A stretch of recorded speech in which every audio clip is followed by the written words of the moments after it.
Okay, can anyone hear me now? Is that working? Is that any better? Hopefully that's working now. Yay! Now you can hear me. I thought I was going to have to reset the stream. I was actually talking to myself for about 2 or 3 minutes there then before I realised the sound weren't working. That's a shame. Right, okay, well we're here now. Sorry about the silence, everyone. We're now working. I actually reconfigured OBS a couple of days ago and set it so that my mic wasn't working on track 1, and I guess the mic needs to be on track 1. There you go. Who'd have thought that?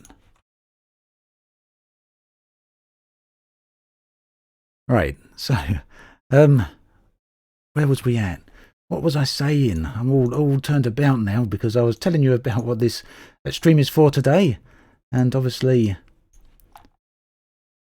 I don't know if you could hear it. Give me 2 seconds here. I had a delivery come just before the stream today, so I'm a little bit behind in getting everything set up. Then we had this mic issue. I think we're good at the moment. Let me just change the title of the Twitch stream there just to reflect what we're actually doing today, because you can all see we're prepping a new exploration ship on YouTube, and I think we'll tell everyone on Twitch that's also what's going on, and we should be good. So hello everyone, nice to see you all here again today. There's quite a lot of you already. We got Trey Harris, thank you.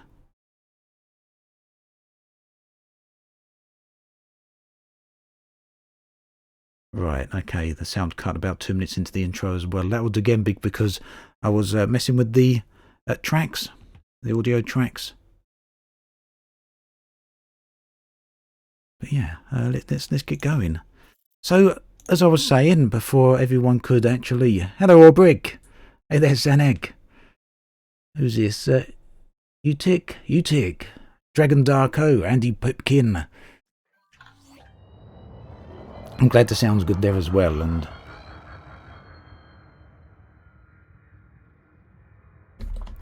You can see I'm in a Sidewinder today. So, as I was saying... as I was saying before you guys could hear what was even going on, I'm on a new account here today. We got next to no money to our name. Look at this, nearly 5,000 credits, and we've got no rank.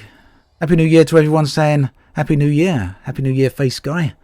Great to see you here again. Yeah, we've got to be flying in reverse, Trey Harris. So yeah, no rank, no nothing, brand new account. Managed to get an Obsidian Ant, but it's double space ant. Obsidian double space ant. It's a bit like Obsidian Ant, but with an extra space or something. So yeah, as I was explaining early on, the idea today is to prep a new exploration ship. I've got one obviously on my main account. In fact, I've got one on all my other accounts. But I want to go on Distant Worlds 2 expedition, which is about to start in a little under 2 weeks, about 10 days away or so now. And I want to have an exploration ship to go along on that. So it's probably going to be an ASP, because ASP is a lot cheaper than Crate, and I've not got a lot of money at the moment, and I'm going to need to engineer it up a little bit and also unlock the FSD. So first step is to try and upgrade to get to an ASP. We need a few million credits to do that.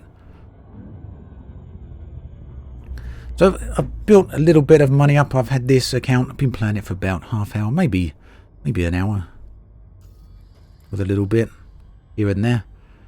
But yeah, the idea now is to get a bit of money, and I'm going to do the road to riches in order to do that. So here we go, I guess. Now is everyone, by the way, anyway. I think this is the first stream of the new year, isn't it? We had a video just after the new year. I hope everyone had a great holidays. I hope everyone had a great new year as well.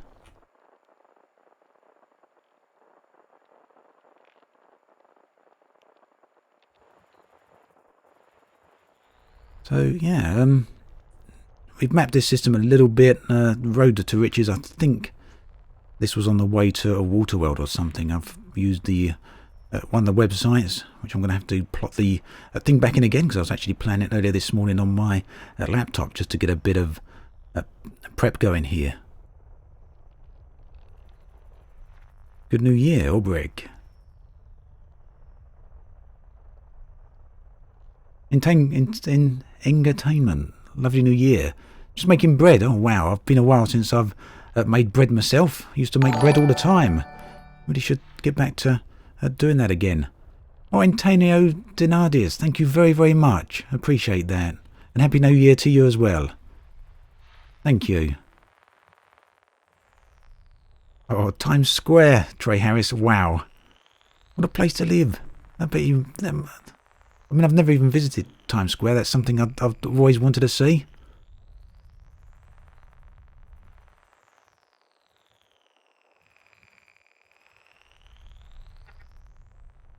Right, we've got another planet out this way somewhere. Which is hidden away. Well, you've actually got 7 more bodies.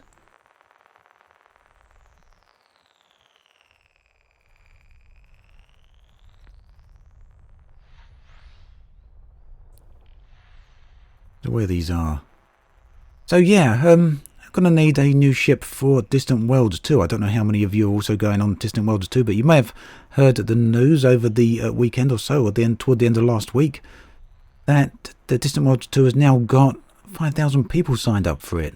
So this is going to be an immense expedition, and it's getting the support by Frontier. Frontier have given 2 community goals along the route, community goals in the Galactic Core. I think on Waypoint 2 and at Waypoint 7. So the idea is that there's going to be a space station built near Sagittarius A, which of course is right at the centre of the galaxy. A lot of people obviously want to go along, and I want to go along as well. Ah, Kevin O'Connor, thank you very much, and you're welcome. Thank you for that. Hey there, Mad Mags, Giza. Hope all is well. All is well. Hope all is well your end as well.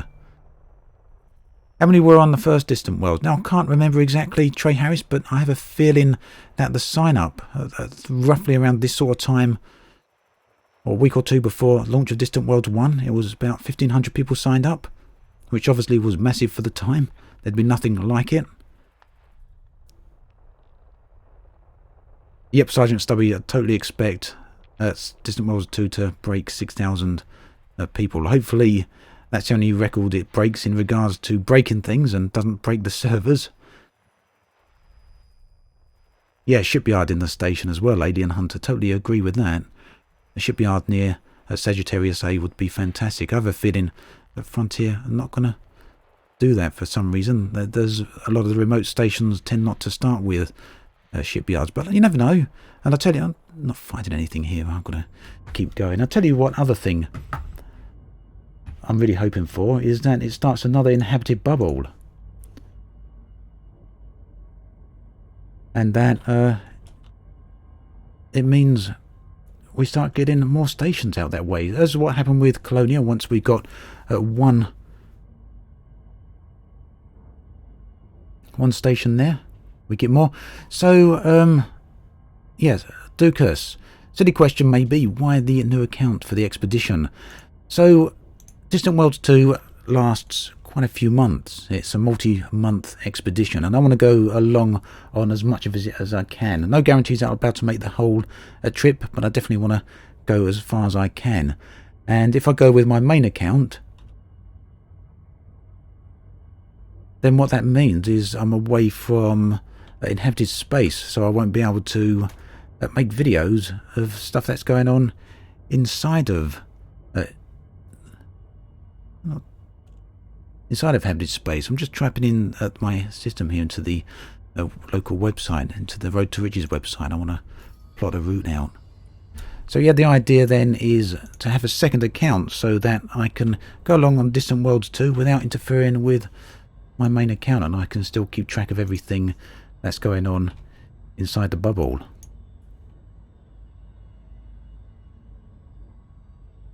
Oh, Oh, EOJ53, thank you very much. Oh, and also I see I introduced you to the game. Great. I hope you're enjoying it still. Stargazer, you'd like to see a squadron halted station. Nice to see you here again, Stargazer, by the way. What do you mean by that?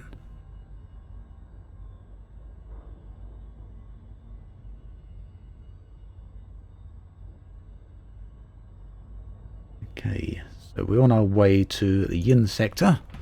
Let's put this into the galaxy map. There we go. So we have the idea, a little bit of road to riches just to get us a bit of credits built up. I did do a little bit of combat right at the start at the nav beacon just to get enough to buy me a size 2B engine and a 2B fuel scoop, which is enough to get us onto road to riches. The Grey Log, hey there. I'll play our own stations. Yeah, I'd like to see that too in the game, but I don't know. I'd imagine if it was going to happen by now, it would have done. Of course, there's still that thing with player-owned carriers that was going to happen. Maybe that will happen this year. I mean, Frontier never said that has been cancelled. They just said it's been cut from Chapter 4. Pretty vague as to when it was going to come, if ever, but maybe at some point.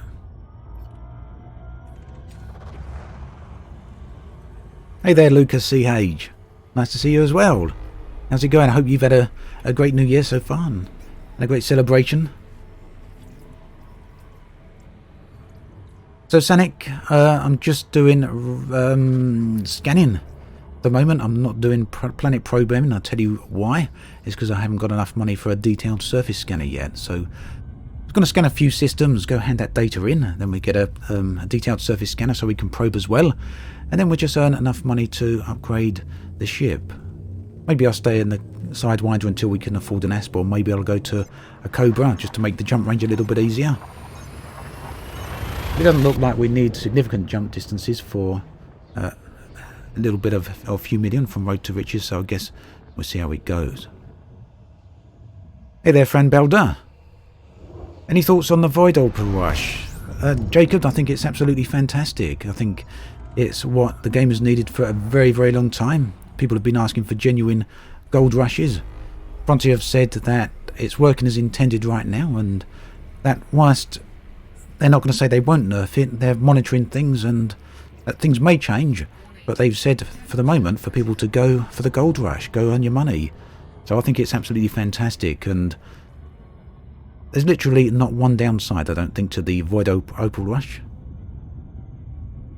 How many accounts have I got? I've got 5 PC accounts now, and 1 on the PlayStation as well.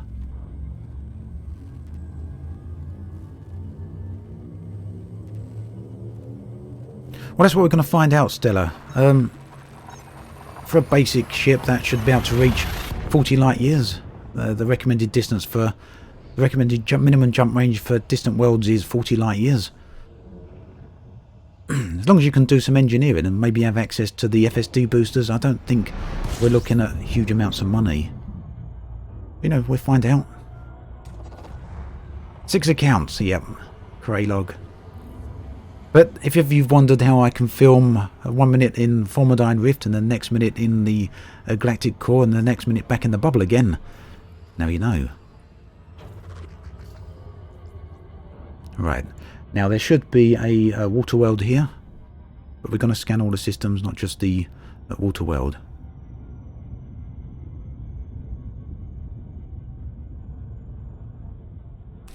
Oh wow, noteworthy you're a billionaire after only having 60 million credits for years at a time. So the Void Opal Rush, I think, is just literally a good thing for the game. I think the amount of people playing the game at the moment, at least going on Steam stats, and we know all the pros and cons about Steam stats, but regardless of what anyone says, people poo-poo it, regardless of what anyone says, it's still a trend, or it's an indication of a trend, and the Steam stats show a lot of people playing the game right now, and my YouTube stats kind of reflect that. So there's 2 areas of information for me saying that there's more people playing the game than quite a while. Which is only can be a good thing for the game. Yeah, Horizons, $5. It's still on sale as well.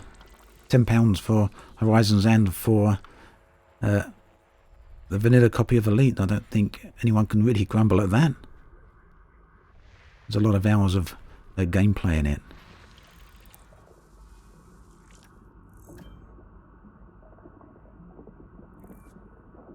So Michael, first ant, you want to know if your engineered Asp Explorer is enough to participate in Distant Worlds 2. So what's the jump range, Michael, of your Asp Explorer? The Distant Worlds organisers say 40 light years is good enough to join up. So if you can make 40 light years per jump, then you should be good to go.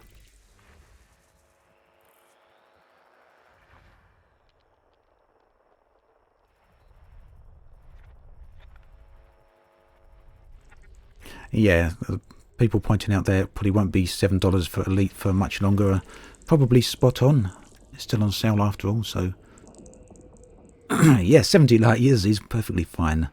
To be honest, with this account, I'm only aiming for 40 at the moment, but I'd imagine we'll probably be able to get a fair bit higher. After all, we've still got a few days to do it in.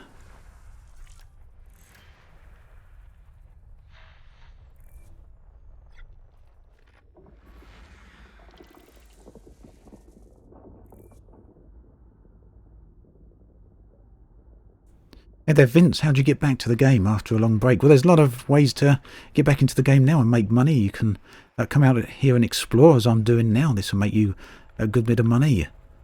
Combat has been buffed, but not tremendously so. But if you take on missions, apparently you can make reasonable good money at doing combat missions now. You can also do mining as well, which is where everyone's at, making tons of money. Doing mining. Legitimately, you can make 100 million an hour or so if you do mining.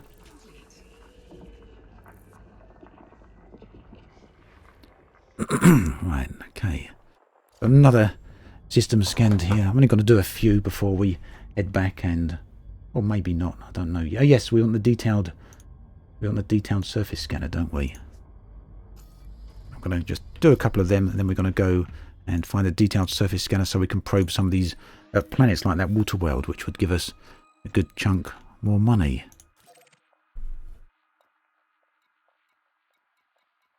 So what should you bring on your Asp Explorer? So I'd suggest an auto field maintenance unit, a repair unit, so you can repair things. Definitely take an SRV or two. If you've got the room, take 2, maybe 3, because it's a multi-month expedition. It's a long way. There are going to be a lot of jumps, a lot of stop-offs on different planets, and some of them are going to be IG worlds. So if you lose an SRV and you're 20,000 light years or 40,000 light years away from home, you might wish you had a spare. So I'll definitely be going with at least 2 SRVs.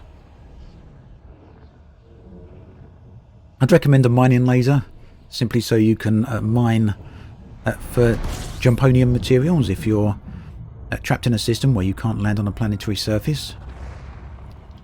What else do we want? Obviously, you're going to need a fuel scoop. Hey there, Lise. Why the sidey? I'm on a brand new account. On a brand new account, prepping for Distant Worlds 2, and perhaps I'll change the video title to reflect that so everyone knows exactly what's going on.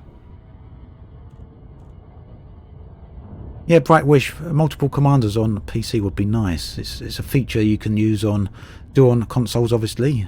If you've got Elite Dangerous on the PlayStation, for example, or the Xbox, I've got it on PlayStation. All you need to do is create a new PlayStation profile, and there you go. You've got a brand new Elite Dangerous account, and you can do that a whole bunch of times.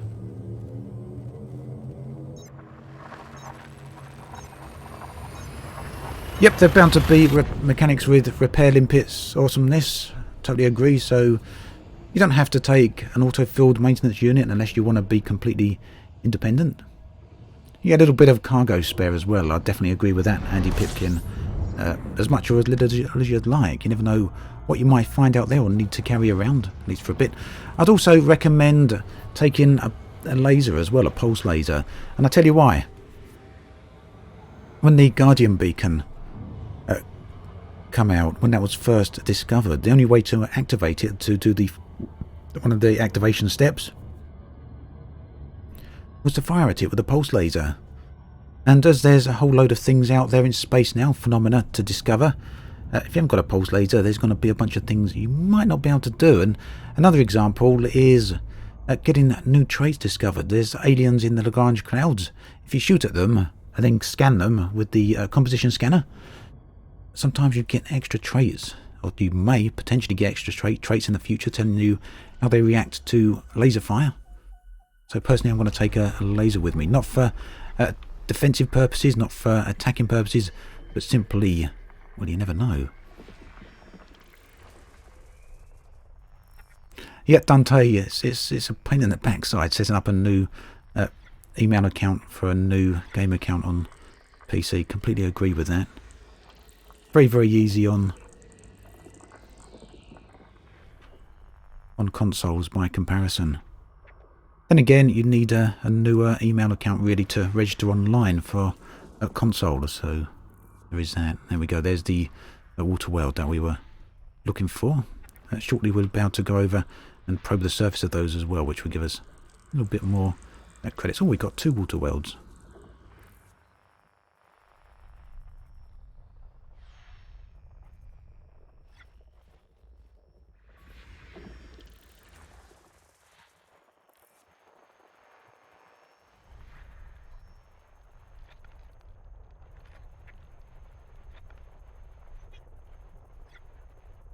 Interesting to know there, Andy Pipkin, the mining laser also works on the Guardian beacon. I wasn't aware of that.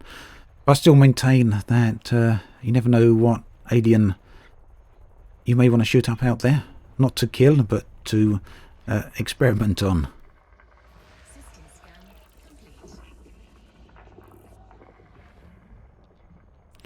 Desert Worlds will be a good addition to the game, I feel. Dune Worlds. Totally agree, Future 7. In fact, there is a world. I think let's try this. I'm pretty sure. Yeah, there's a star system called Arrakis. There we go. A nice homage to Dune.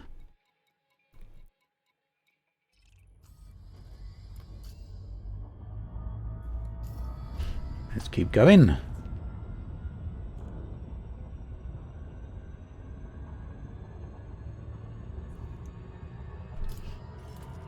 Right, hopefully this next system has got a station inside of it, although we're already moving well along already, aren't we? Ronab probably has got a station in. A lot of these named systems have stations, so... Yeah, go create another Gmail at Dante.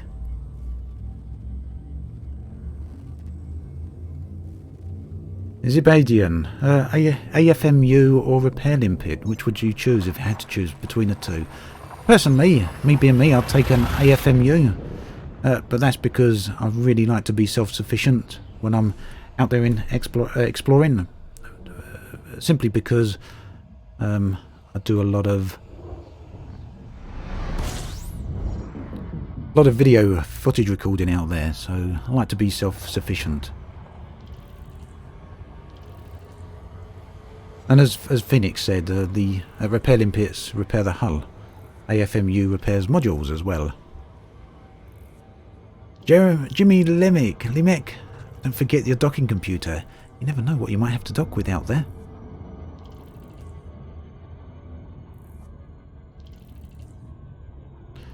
Yeah, Guardian FSD, don't forget that for sure. Right, is there a station here? I'm not going to be able to sell all that data because we haven't jumped quite far enough yet. But let's see if this place has got universal cartographics. Exploration, that's what we want.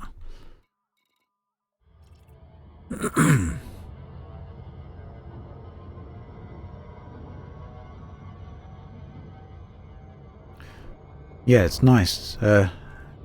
YD. Nearly 35 light years on an unengineered Asp Explorer, so you're going to get a nice boost to that.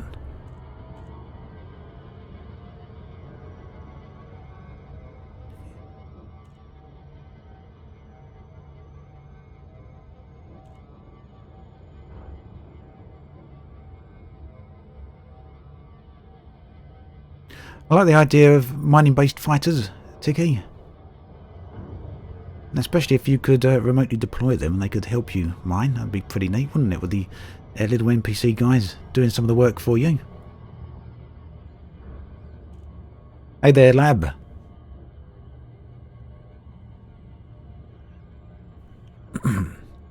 Yeah, so for those of you just joining and wondering why I'm in an ASP. Oh, no, an ASP. I'm not in an ASP, I'm in a Sidewinder. If you're wondering why I'm in a Sidewinder, it's simply because I'm prepping a new exploration ship today. We're going to head on out for Distant Worlds 2 in... Well, Distant Worlds 2 is 13th of January, so what's that? 11 days. And I don't want to go out with my main account because I like to keep my main account handy for recording stuff, making videos inside the bubble. There's all sorts of different activities and different zones and different things I like to keep an eye on here. And so Distant Worlds 2 being a multi-month journey, I want to go out on a account I can actually leave out there. I can go out in space and I don't have to worry about bringing back.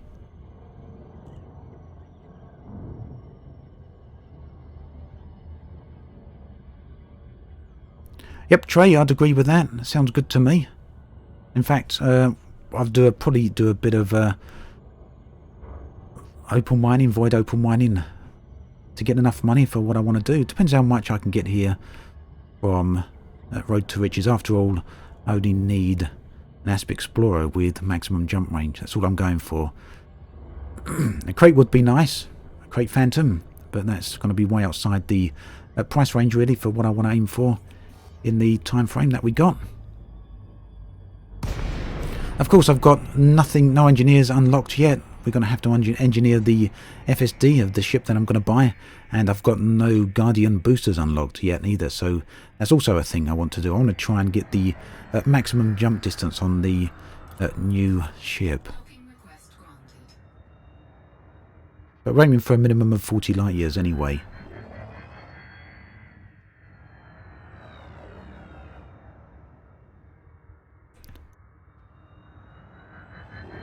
So yeah, this account's about an hour and a half old. That blue sort of cloud gas, whatever it is, down on that gas giant in the background. Kind of looking forward to the day we can get down to these planetary surfaces of gas giants. We won't get into the surface, I guess, but into the atmosphere at least. I'd like to see what those different coloured areas are all about. So we've got a little bit of exploration data here. I'm just going to jump here and sell this. See if we can get enough for a detailed surface scanner, which will help us make a bit more money.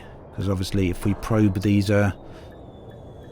water worlds and these earth likes and the ammonia worlds, that does help.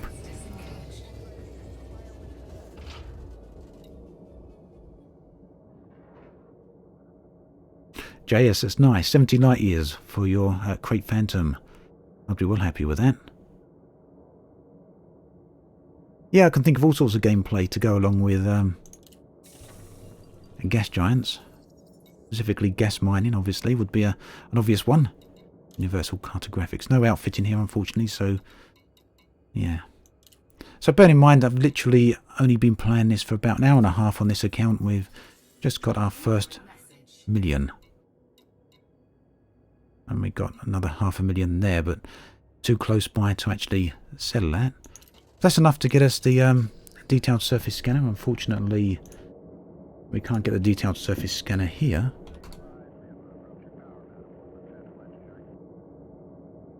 Let's see if we can find out where to purchase one of those. It was in the Runab, was it? Runab system? Runab.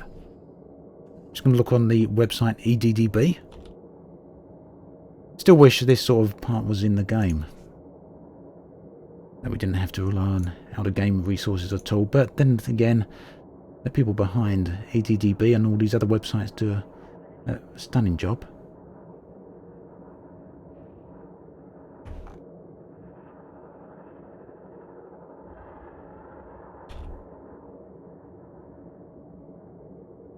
Upgrade the frameshift drive as well while we're at it, I think. There we go. So we should be able to go to this system. Care Mohan. It isn't.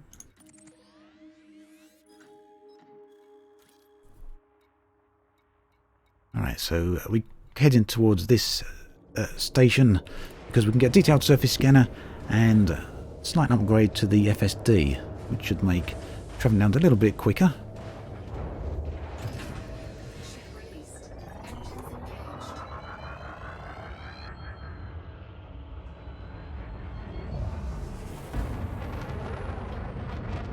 Hey there, Nona. Yep, doing good things. How are you doing?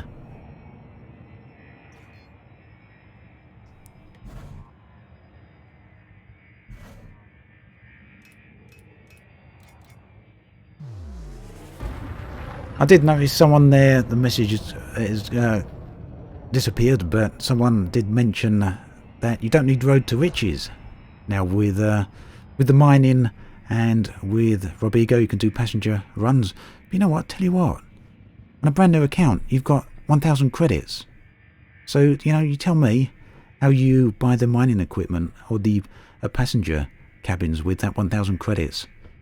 You've got to get yourself a few 100,000 credits at least to be able to go mining or to be able to go passenger runs. So why am I in a Sidewinder again, Trey? I'm on a new account. Yeah, the Sidewinder engines, they're probably one of the most iconic sounds in the game, I reckon. One of them. No, that's exactly what I'm doing, prepping for Distant Worlds 2 here. 5,000 people registered.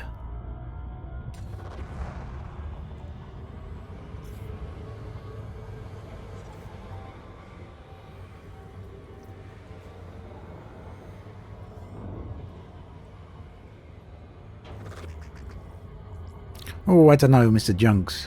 I think there's definitely a toss-up there between an Asp engine and the Sidewinder engines as to which sound the best. Vocon, Sidewinder is the best ship.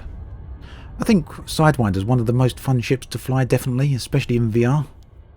Sidewinder, Eagle, Viper, Cobra, all the small ships.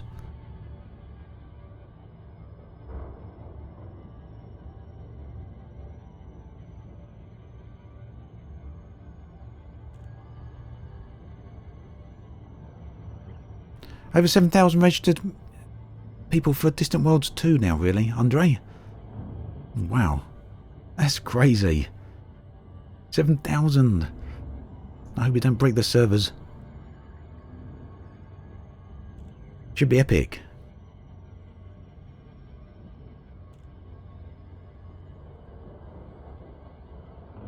So you have to buy a new account, David. If you're on PC, it's on sale at the moment, so you can get Elite Dangerous for £5 or Horizons for another £5, £10 total, if you want Horizons to go with it. If you're on console, of course, you don't need to buy a new account. You can just register a new console profile and you'll automatically get a new Elite Dangerous account to go along with your profile. Just log into the game again on the new profile and you're on your way.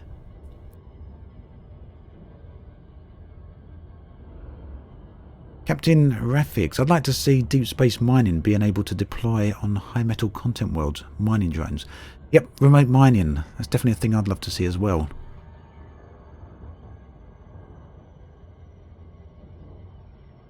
Yeah, Alec John. Alec Turner. I didn't get your name quite right there, sorry. How are you doing?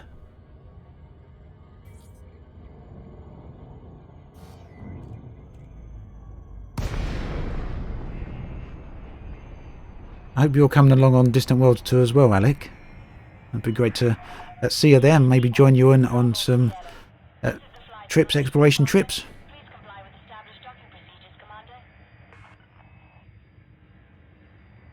Yeah, Happy New Year to you as well. I hope you had a good one. Right, so we're here to get this new FSD engine and the detailed surface scanner. Oh, Alex, you're having a crisis of faith regarding Distant Worlds 2. I hope you're able to let me know why in chat. It's not too controversial, perhaps. I'd love to hear your thoughts on that.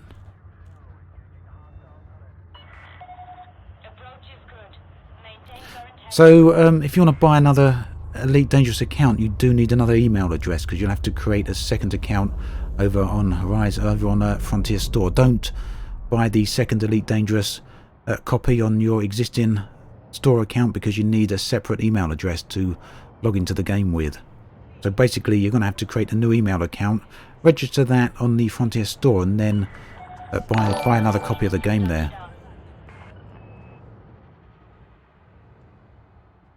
Ah, I see what you're saying, Alec. Half a year for Distant Worlds 2. Half a year doing the same thing. It is a pretty monumental trip, isn't it? It's a long journey. But you know what? You don't have to go along on the whole thing. Go along for the first few weeks, the first few waypoints. I'm sure you'd have a lot of fun. Then, if you want, head back. Now, Tylo, thank you very, very much for that. Haven't played the game in a while. I don't know what to buy for an all-rounder. I've got about 20 million. Any recommendations? Thank you very much for that, Tylo. Recommendations. It depends what you want to do. The Cobra is a good cheap all-rounder. You can outfit it right up and still have plenty of money to spare. But you can obviously go for quite a bit of a larger ship for that sort of money as well. One of my favourites is... Have we got it? Where's it gone? Oh, they haven't got one here. The Asp Explorer. I can't remember how much the Asp Explorer is, unfortunately. Isn't it around about 6 million? Got an Asp Scout. Vulture's a very, very good combat ship with a bit of money to spare for that price. Alternatively, go for maybe a Type 6 for trade-in.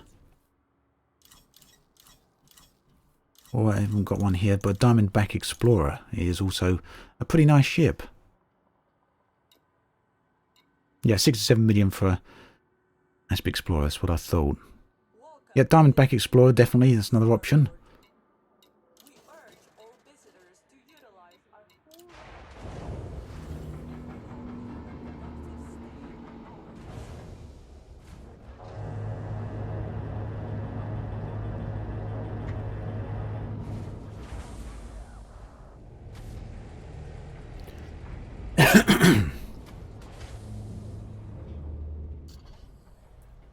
Right, so now I'm going to upgrade the FSD here, because why not? Yeah, it's a nice jump up in jump range. Let's see if we can swap these out for D-rated. Might as well just give us that little bit extra bit jump range here. I'm not keeping this ship.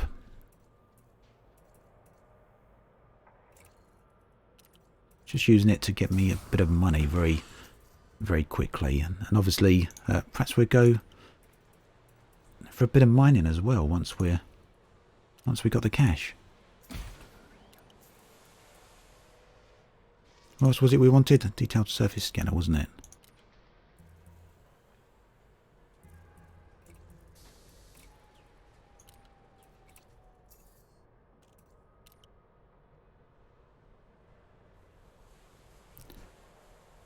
Why you put on a tier 8 scoop?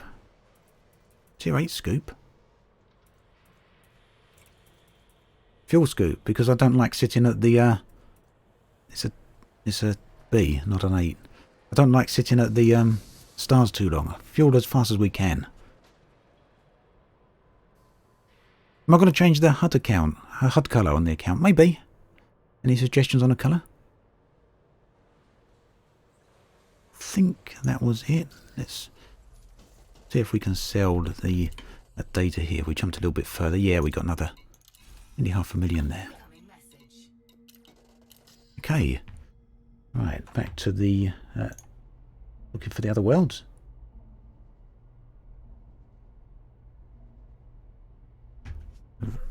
Valuable star systems and whatnot.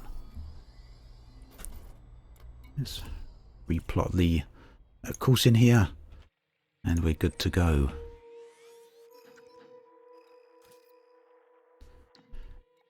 Those extra few light years, definitely worthwhile.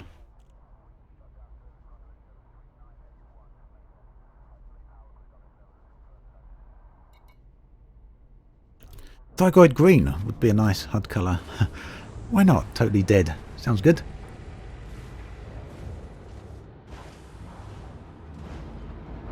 Yep, Phoenix, one of the reasons I've kept default colours now. I used to always fly around in blue. I think blue was... What's going on here? We got a freeze. Blue was very recognisable, I think, for my videos. But one of the reasons I've moved away from it, at least for now, is because it messes with a lot of the new interface elements that have been introduced with Chapter 4. So, in case anybody's wondering why I'm orange now instead of blue, that's why. I prefer blue, but it messes with things a little bit.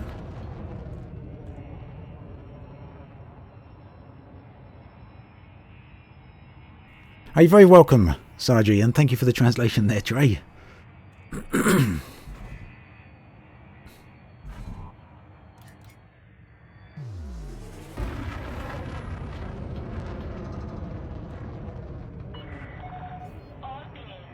Mr. Talibot, Exidious has got an excellent guide to getting the FSD booster on YouTube.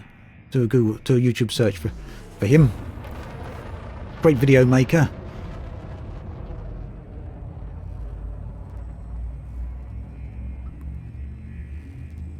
Hey there, Blue Max.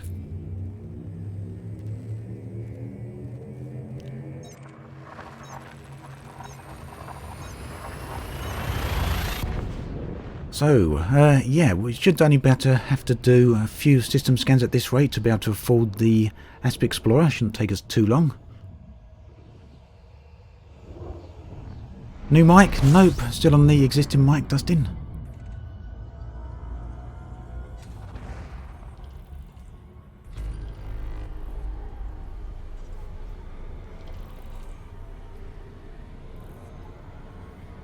Yep, Van Zandt, new account. New account for Distant Worlds 2, which is just 11 days away, and I want to try and prep a new ship for it.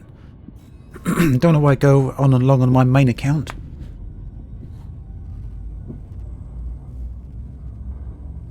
As I like to keep my main account back in the inhabited system.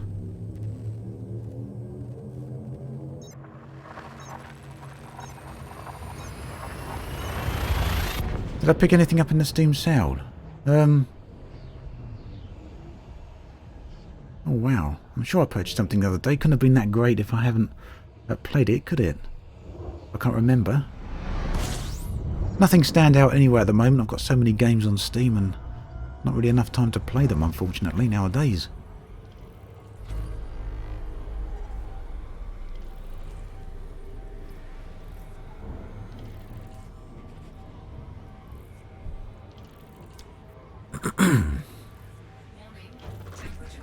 Yeah, awesomeness, why not? Reflective alloy is always good, eh? So there's a forum thread for registering with Distant Worlds 2, Dragonhearth. I'll see if I can get a video link, or forum link rather, into the video description for everyone.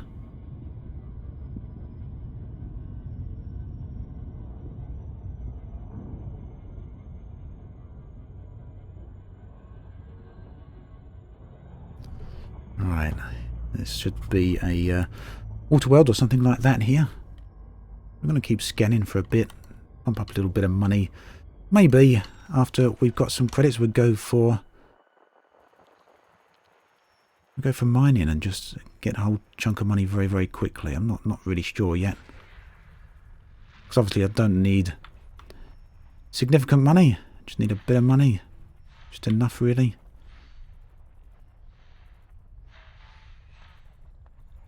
There's no point going out on Distant Worlds loaded up with credits. I don't think they have any gift stores out there or anything like that. There we go. I knew there was one here somewhere.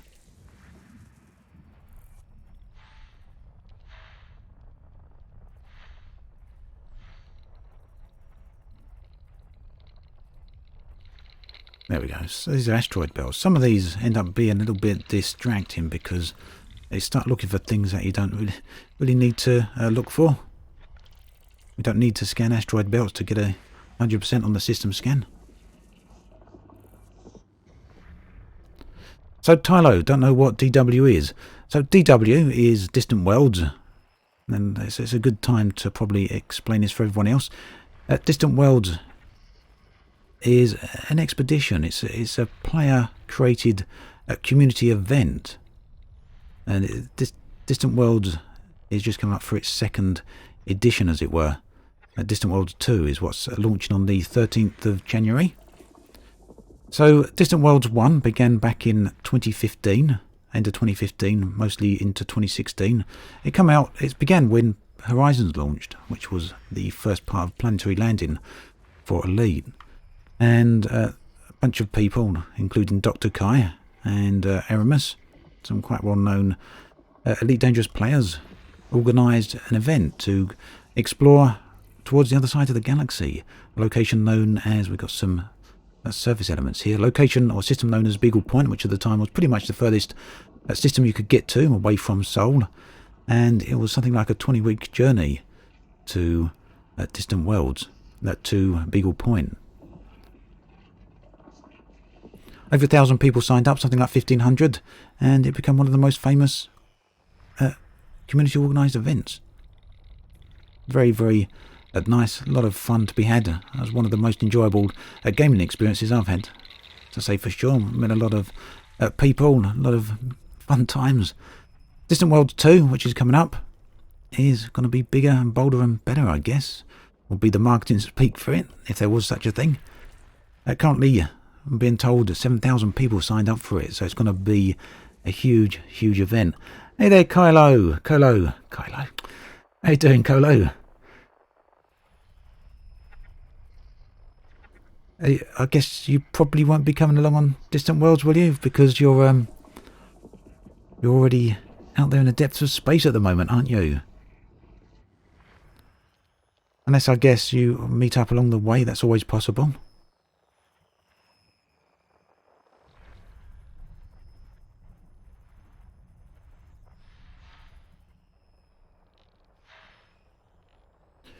Right. Could be some more. It's Sajay. Nice. I was actually heading there with my other account. No Distant Worlds for you at this time. A bit of a shame. I'd love to have seen you there, but I totally understand why. It's one of the reasons I'm actually prepping the second account here, so I can try and do a little bit of the Distant Worlds expedition. Sorry, 1 second.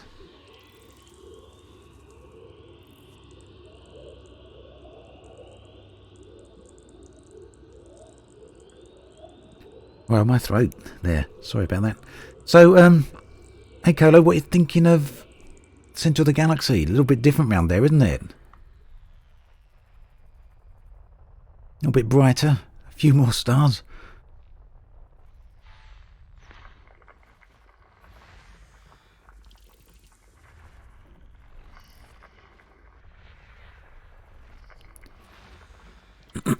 For anyone wondering who Colo is, or hello, it's Colo. She is a really great Twitch streamer.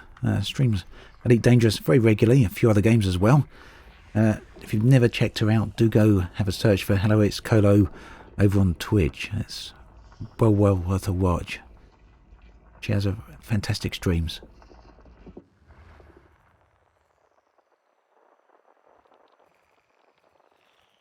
Oh yeah, Colo, there's absolutely tons of stuff unexplored in Centre of the Galaxy. I guess that's probably the way it would always be, due to the density of the stars there.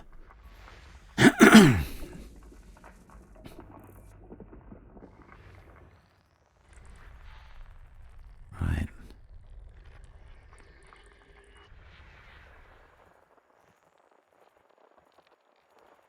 It's kind of showing me there's something else here. I can't see what it is. Ah, there you're hiding away. A gas, no, not a gas giant, but a ringed world. Hiding away.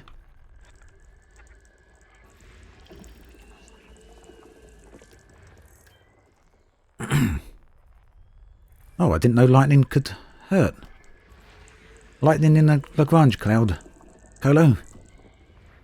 I mean, I've seen the Q-type anomalies and those little floating electricity balls. They shoot lightning at you and it definitely damages your ship. I still haven't been out to a lightning cloud yet, though. Hopefully I'll see one on the way in distant worlds. That would have been awful to see you get blown up.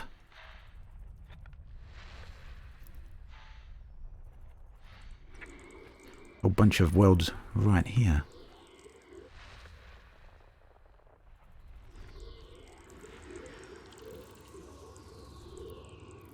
There you go, Alec Turner. Something for you to keep, definitely. I didn't know lightning could hurt. I didn't really say that, did I? You know what? I didn't know the lightning in the Lagrange clouds would hurt your ship, but I'm sure you understood that. Yeah.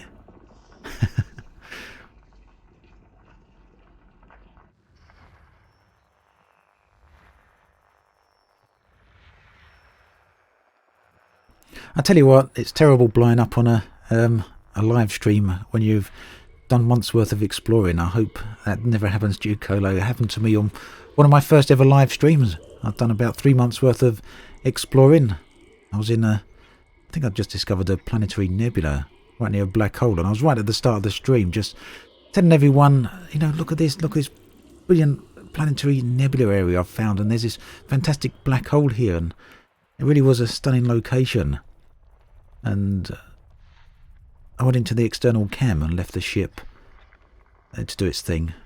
I think it was moving forward a little bit in super cruise, and the ship started overheating.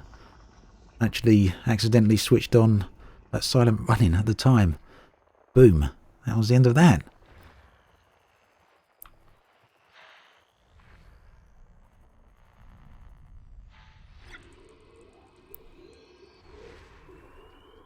Yeah, quite a lot of data gone.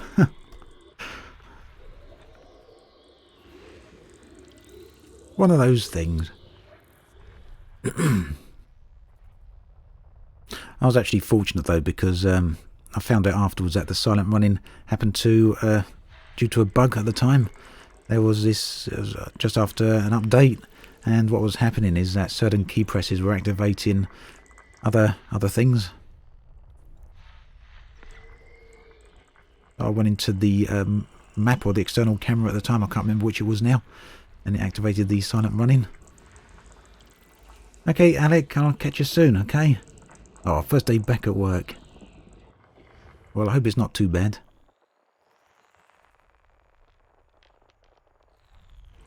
Well, this is a very busy star system, isn't it? Hopefully it's going to get us a good chunk of credits. Might as well go for... Should we go for 100%? I think I've got the valuable worlds at the moment.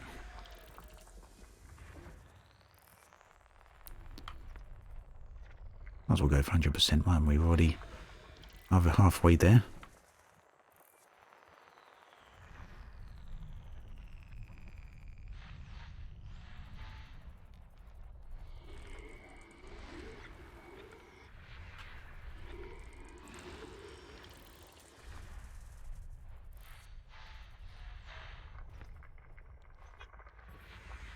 We'll do a few systems and see what sort of credits we'll end up with, because we can then go for a different ship. Maybe we get enough to go mining as well.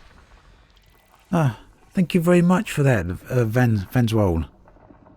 I'm glad you like the content. Appreciated, thank you.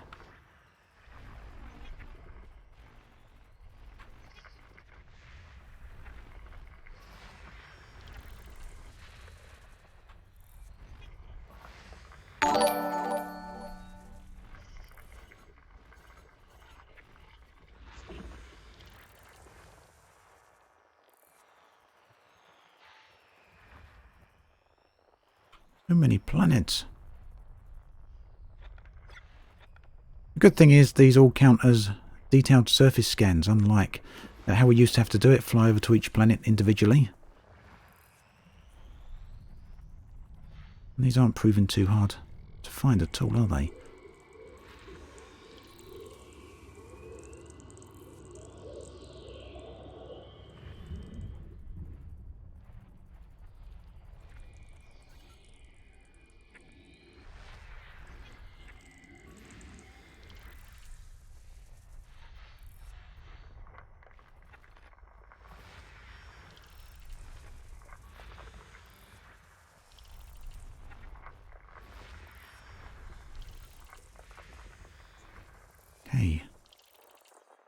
10 more.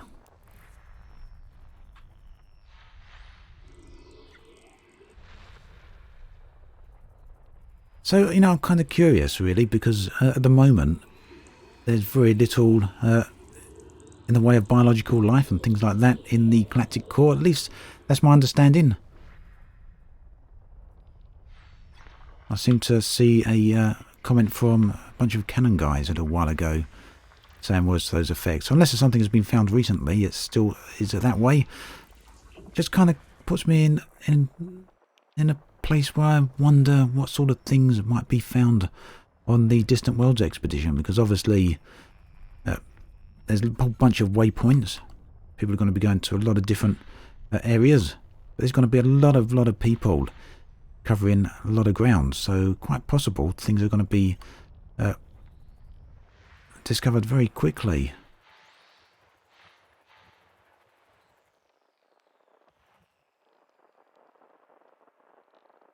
So Skytex, if this counts as detailed surface scanning, what does the probes do? Well, the probes actually are classed as mapping, which in Frontiers lexicon is different to getting a detailed surface scan. So the detailed surface scan used to do a detailed surface scan, but it's now, the old detailed surface scan is now integrated into, I can't zoom in on this unfortunately, is now integrated into the Advanced Discovery Scanner, or the FSS.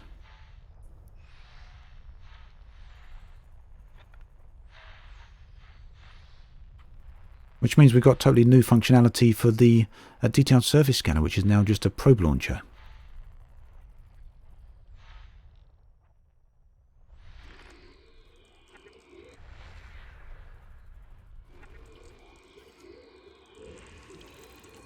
Yep, they definitely need to change the name of the probe launcher.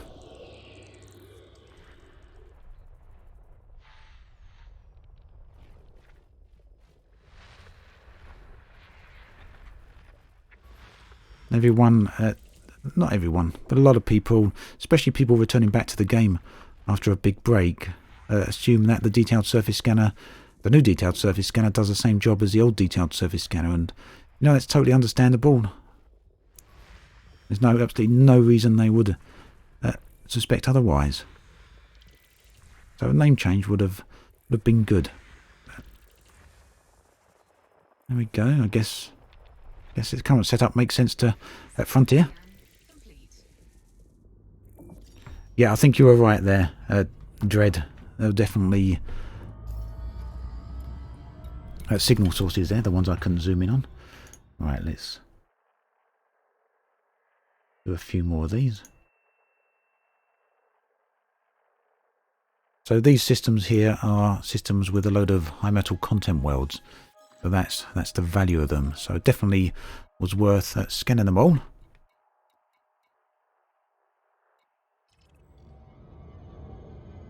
So Skytex, you don't need to do mapping now. Mapping basically lets you find geological surface features such as fumaroles and biological things down on the planet, such as bark mounds or brain trees, and they'll give you a marker on your nav panel to fly directly down to it. You also get a first mapped by tag when you launch your probes at the planet and complete the mapping, and you also get a credit bonus as well.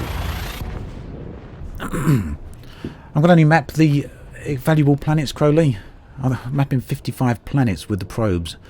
No. But if we come across some Earth-likes or some water worlds, I'll definitely kind of map them.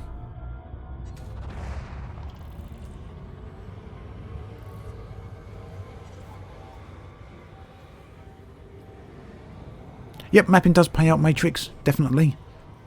It's up to you whether you think think it's worth it to fly over to the planets and launch probes at every single planet. Personally, it's not something I really want to do. I'll only do it on valuable planets. You don't have to map the planets to get the system scan complete.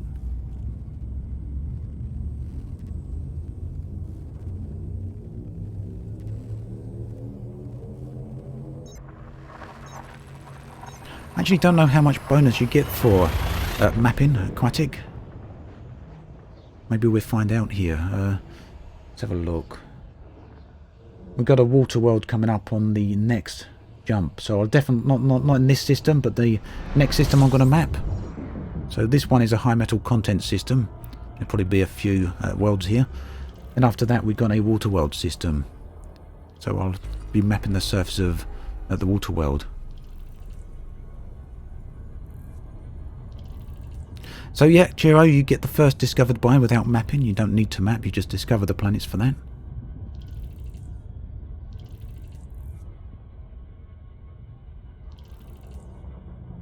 Yep, Crowley, totally appreciate you get a lot more for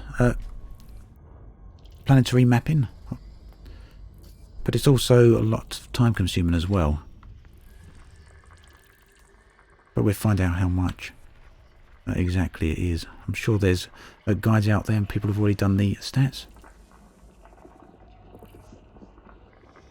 Unfortunately, Sanek, there's no way to easily see what data you've collected, and that's originally what I thought the codex was going to be about, but it's a bit of a shame. So I'm following a predetermined route, Discorama. That's how I know a water world's coming up. This is, I'm doing a bit of road to riches here. So there's a website, you plot in your current location, you plot in your jump range, plot in the radius of the area you want to fly to, or within, and then the website comes back with a list of systems to jump to, which are be the most valuable. Yeah, Chebby, I'm very much looking forward to Distant Worlds 2 as well. Yep, Crowley, Water Worlds, 900k, definitely a lot of money. I didn't realise they were quite that much. I knew they were around about the planets were at least around the 500,000 mark. But that's why I'm going to be mapping Water Worlds.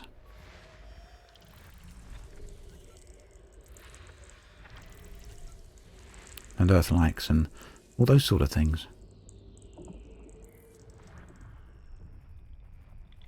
Tom Bevan, jump boosters are a waste of time, really? Why'd you feel that? So jump boosters give you another 10 light years on your ship's jump range. I'm very curious as why you feel that would be a waste of time.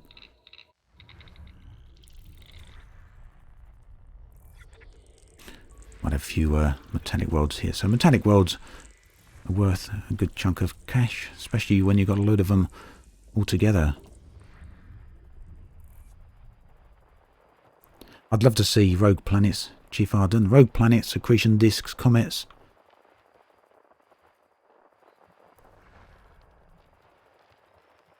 A load of phenomena out there that I hope one day make it into the game.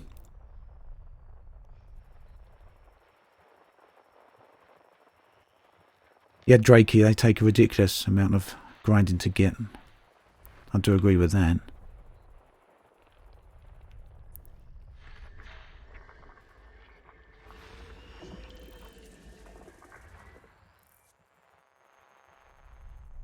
So FSD boosters, unlocking them is going to be one thing we're probably going to have to do on this account. I'm going to try and get a decent jump range on it.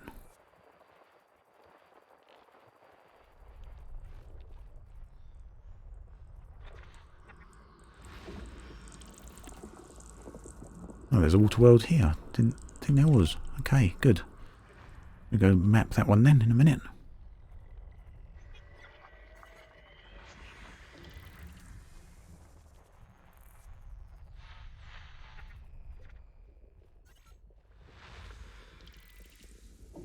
So my current jump range, Herb C. I'm in a Sidewinder. The jump range is about 18 light years, I think. Maybe it was 19.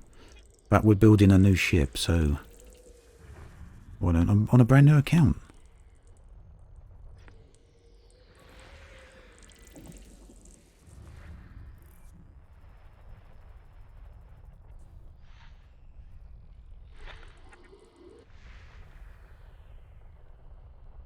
Yeah, Vulcan, Comet's already in game. It's worthwhile point to bring up. Comets have been in the game for years now. At least as data points. But they don't actually exist in the game as places you can visit or models. So, yeah, they're there just as data points. There's another thing you may have noticed is when you look at black holes from time to time on your HUD. If you select a black hole, you can see that some of them have accretion disks.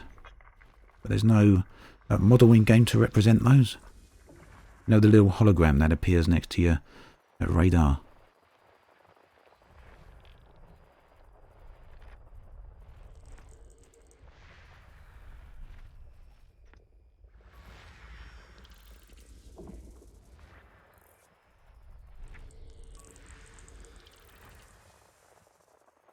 Right, I think we're nearly there. One more planet. Let's see if we can find it. Looks like we might have shot past it earlier on. Good. Right, time to go map that water world. Unless it's 50,000 light seconds away, in which case I might not bother. Oh, it's gonna be, isn't it? Really? Let's have a look. Oh no, 280 light seconds. Easy. We can do that.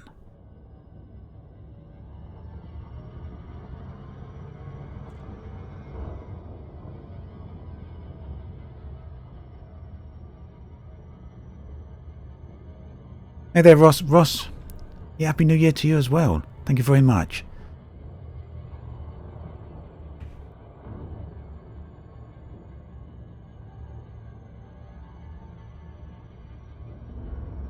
So for those of you joining the stream recently, I see a lot of people coming and going, so I'll probably repeat myself a few times through this. I hope the people who have been watching through the entire stream can bear with me just as I get people up to speed. But I'm here on a brand new account, in case you're wondering why I'm in a Sidewinder. We got a little bit of money thrown together now, 1 million credits already. How long has the stream been going? The stream's been going about an hour or so. I've been playing about an hour before that, so we've got about 2 hours of gameplay on here now with a fair bit of messing around. So the idea is to get an Asp Explorer and get a decent jump range on it, so I've got a second spare account to go onto Distant Worlds 2 with, as I don't want to take my main account along. No, not a reset save, it's a brand new account. 6th account now, Stuart, yes. How many more do I need? I blame Distant Worlds 2.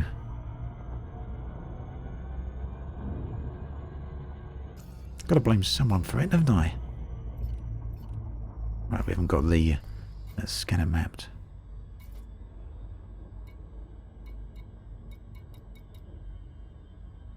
A die-hard fan, yep. Also, I like to be able to have the ability to keep producing content for Elite. I mean, I really do enjoy doing it. I know a lot of people like watching. So if my main account is out on Distant Worlds 2, then I can't film stuff inside the bubble. Especially considering Distant Worlds 2 is a 6-month expedition.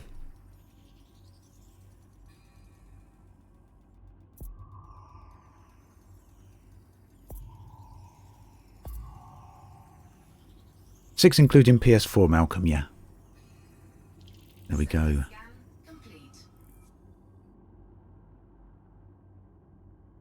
So yeah, Ross, main reasons for not taking my main account, exactly what I've already said. Distant Worlds 2 is 6 months. I'm not sure people would be prepared to watch 6 months worth of Distant Worlds 2 videos. I like to be able to mix it up a bit and do plenty of other videos as well, so...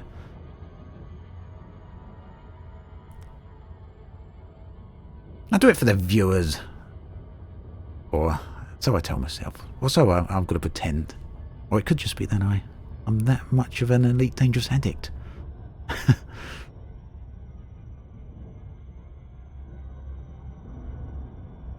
Right, so that's the water world mapped. Let's keep going then.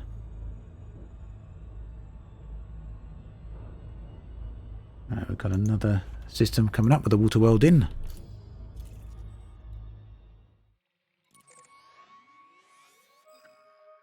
No, I'm not an Elite Dangerous PvP addict, definitely not.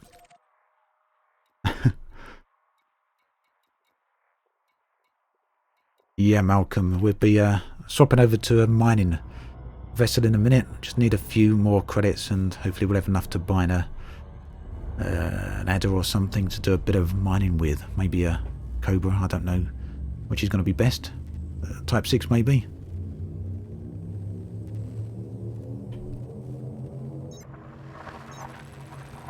Just enough money to get an Asp Explorer together with a decent jump range, a decent fuel scoop, an SRV, and a few things. Yep, the Asp will be pimped out a little bit with kit pieces and paint. Probably not, but you know what, maybe. Not kit pieces anyway, but maybe paint.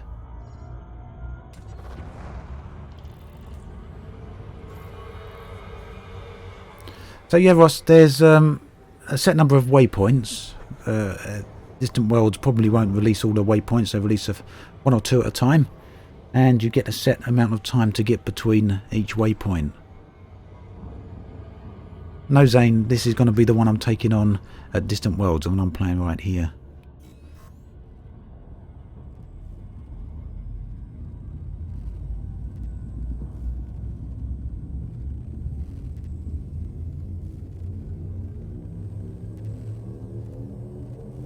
Type 6 can't deep core mine. No, of course it can't. So no Type 6 then. Thank you.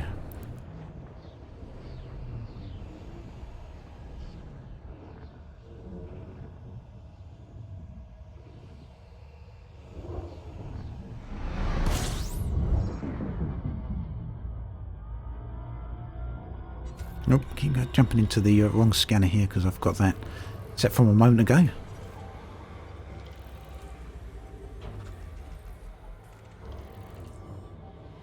So, Distant Worlds departs on the 13th of January, Atanius.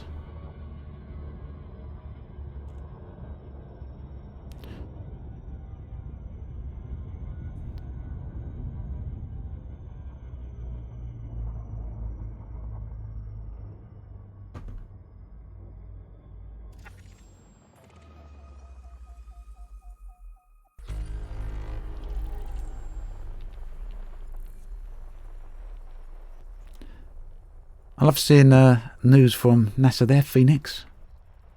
What are you saying there? NASA's releasing new images from the New Horizons Ultima today at 2 PM Eastern. Great. I'm sure there'd be a nice video from Scott Manley on that as well. He's always up with his NASA stuff. Always well worth a watch. Right. So we've gone after this system. I'm going to jump back and see about handing the data in. Because I don't want hundreds of millions from this road to riches, I just want a few million.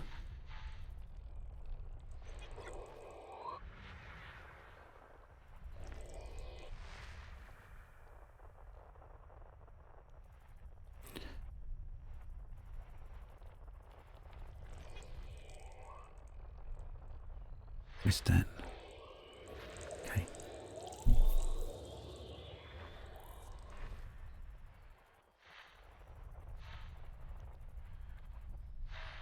So there's a few people wondering about the sort of ship they need for Distant Worlds. 40 light years is a good range for it.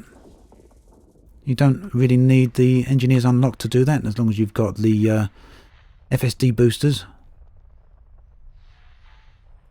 You should be able to reach 40 light years in a few different ships.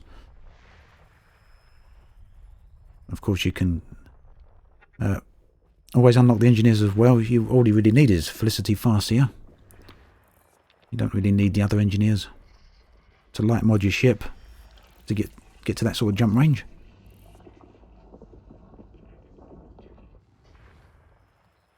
So Williamson, the FSD boosters come from unlocking the Guardians. If you have a look on YouTube, do a search for Exegius. He's got a fantastic guide on how to unlock them.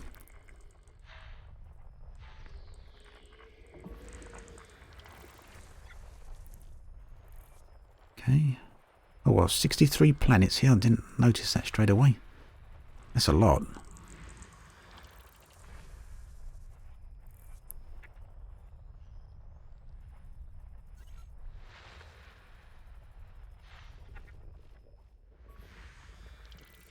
Yeah, if you've got Felicity Farseer, then just level her up a bit. EXIGEIOUS, I think, Chand. I can't quite remember, but if you type exactly what you typed in there, it's spelled wrong, but type that in with Elite Dangerous. YouTube will know what you're looking for. It's pretty good, Google and YouTube, when it comes to spelling stuff incorrectly. It'll find you who you need. Once you're on his channel, just look for FSD Boosters. Do a search on his videos for that. Hey, Black Dragon. Yeah, I'm doing good, thank you. How are you?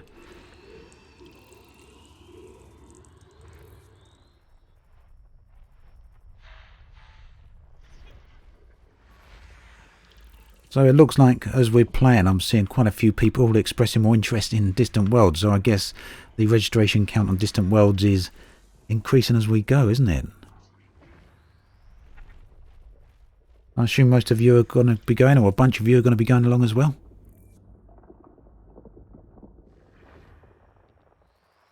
What do I think the jump distance of fleet carriers will be? Well, the closest thing we got in game right now to a fleet carrier is the Gnosis, Cannon's megaship, and that's got a jump range of 550 light years. So I think a fleet carrier needs to have at least that. The jump range. Anything less would be a bit rubbish as far as I'm concerned. Bear in mind they need to be fueled up and prepped, or at least that was the initial idea, and that's even if we still get fleet carriers. Abdullah, thank you very much for becoming a member there. Thank you. And welcome. As I always say to all new members, do have a look at my YouTube community page. There's a whole bunch of posts there that are private to YouTube members. Also, if you don't automatically get it, and I will check after the stream, there's a private Discord channel in my Discord server that you'll get access to. So thank you for joining.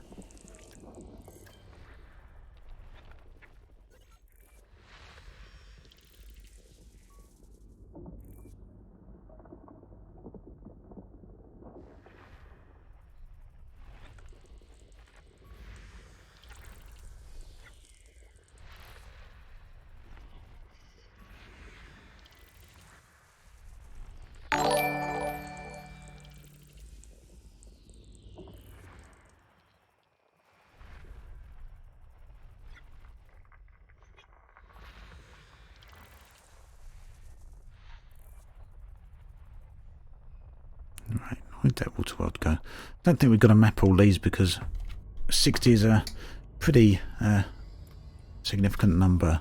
I don't want to spend the whole time...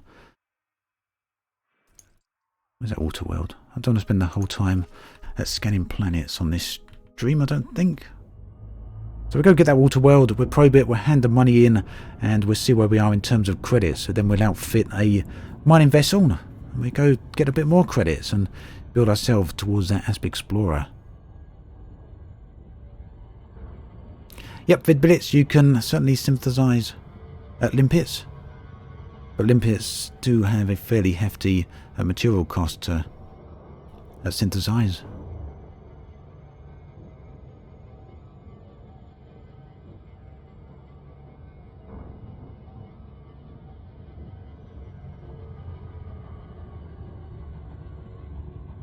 And I say it's a hefty material cost. Those materials are easy to get, but you can soon burn through them. That's my point. You then have to go collect more.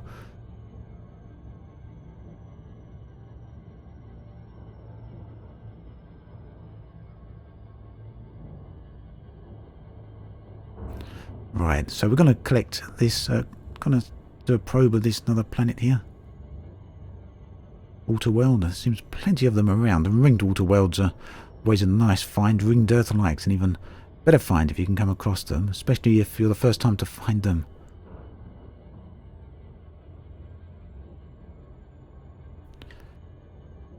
So yeah, people wondering about the minimum jump distance for Distant Worlds 2. 33.4 is minimum to get you to Beagle Point, the ultimate destination.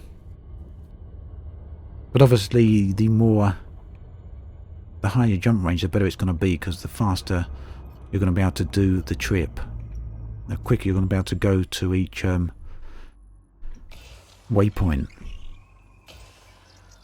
Unless that doesn't bother you too much.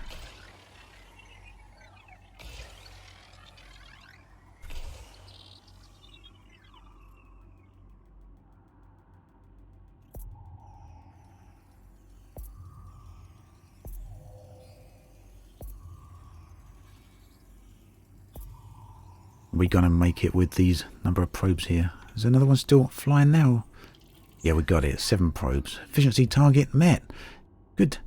Right, so we're going to head off, do a few jumps here so we can get the minimum required jump distance away to settle this data. Got a damaged station down there. The amount of stations that are now damaged is crazy. Do you think the Thargoids are going for it, aren't they? I think if Frontier offered some incentive for people to go repair these stations, it'll look a lot better. They get repaired a bit more often. Got another freeze here. Is it the second or third one today on the stream? So the orange icons are missions, Jacob. I took some missions early on and then didn't do them because I decided to go do the Road to Riches instead. Yeah, exactly, Stuart. Too many stations, people can't be bothered to repair them because, you know, really, why bother? If one station's damaged, you can't use it, just go to another one. There's literally thousands upon thousands of other stations, so... It's a shame. I think the stations would definitely get repaired a lot faster if Frontier gave some incentive for people to do so.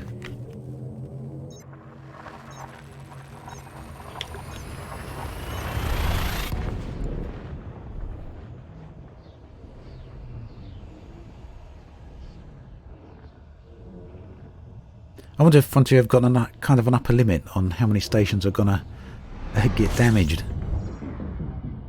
Yeah? I mean, will they simply allow all stations, these stations, to keep getting damaged and just keep adding more, even if people are not repairing them?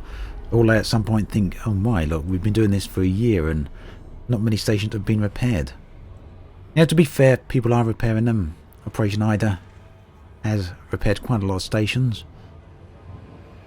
A bunch of other people have also repaired stations, and Obsidian Orbital did get damaged as well, and people were very quick to repair them, which was very, very nice of them.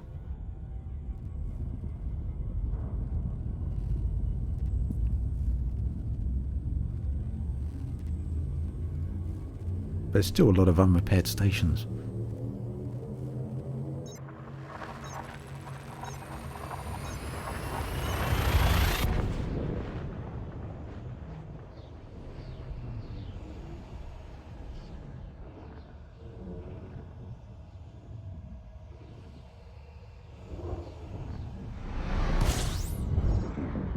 I think I pretty much said, boss, man, you're asking, you crazy, there's no shipbuilding 90 minutes in.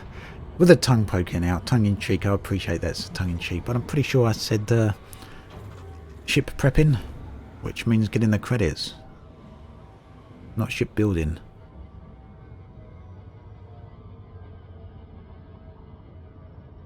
Right, hopefully there's a station here for us to settle the data up.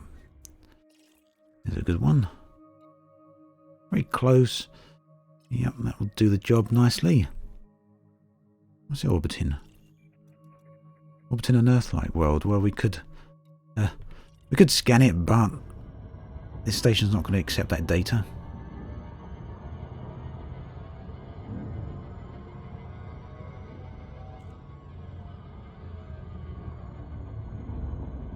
Chuck, no news on a colour update for the future. Who knows? Maybe Frontier will do it one day, maybe they won't. And colour change mode for the HUD, I assume. Yep, got a new account here, boss man. That's why I'm in the Sidewinder. We only got 1 million credits to our name at the moment. And the whole purpose of this is, I've said it a few times, so sorry for the people who have heard it a bunch, but, you know, people are coming and going on the stream, so everyone likes to know. It's only fair. We're prepping for Distant Worlds 2, and I want to take a fresh account out on that, as it is a 6-month trip.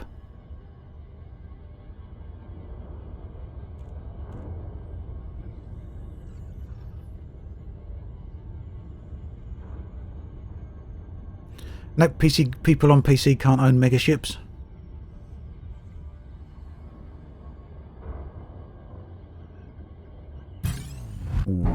we're so close there before getting interdicted. So, we didn't scan a whole bunch of systems there. I think, what, 4 or 5 maybe?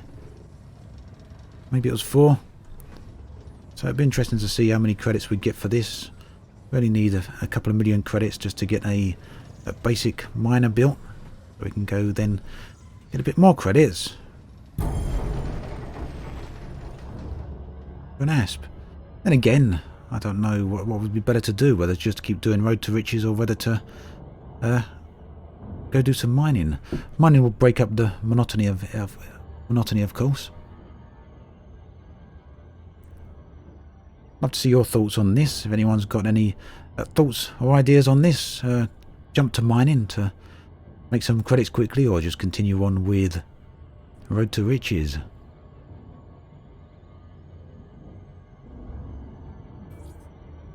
Oh yeah, I could wing up Malcolm and make money off other people, but I much prefer to do this off my own back, where I can.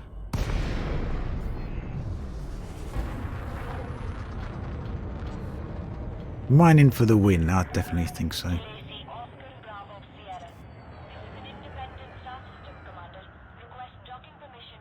So Lazy Q, so how much do I need? Well, an ASP is around about 7 million. I can't remember how much a grade 5A FSD drive is. I imagine I'll need around the 20 million mark for a respectably outfitted ASP anyway. Maybe a little bit more.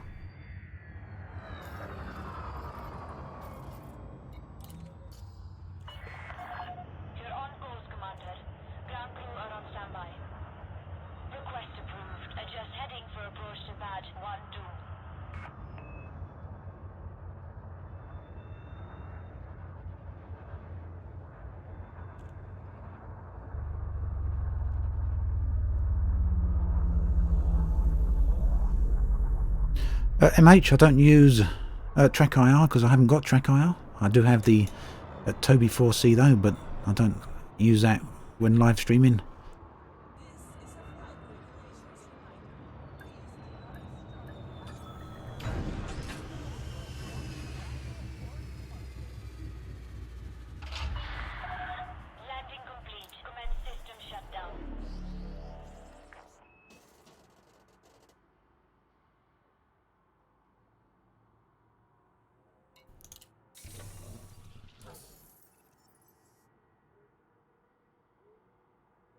Okay, thank you there for the prices there, Zibadan.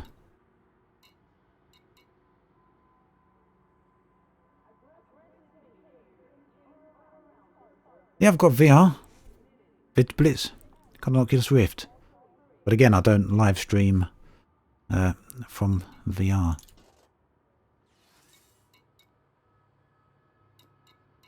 Right, so 3.5 million for this page. That's not bad, is it? Can't grumble at that.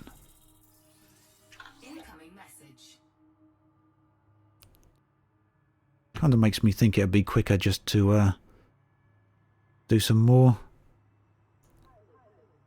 Road to Riches. Wouldn't take long, would it? By the time I've spent the money outfitting a mining vessel and done what I need to do.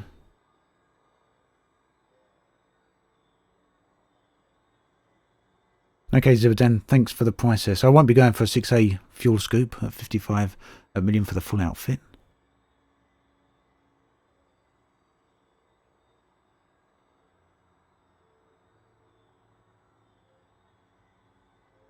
So survival, if you want a second Elite Dangerous account and you're on PC, then you have to, unfortunately, you have to buy the second account, which is what I did here.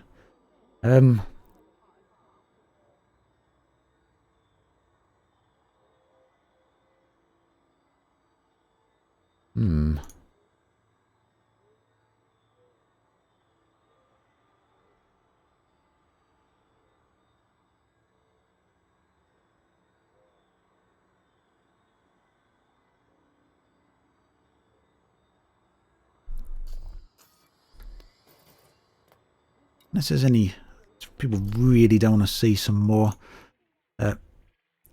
exploration, I think I might go scan a few more planets because that's pretty good money, isn't it?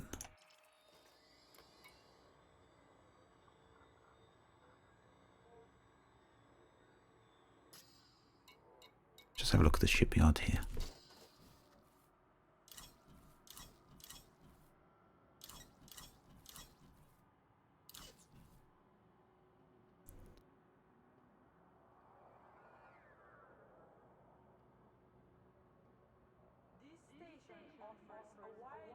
So I guess Killback is probably minimum for Void Opal mining.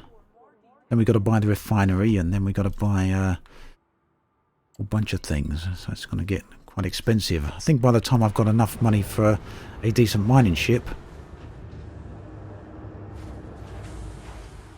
I might as well keep the money and use it for the exploration ship, mightn't I? Bit of a false economy, spending all that money on a decent, a basic mining ship when all I want is a basic exploration ship anyway. Makes sense, just go straight to the exploration ship, I think.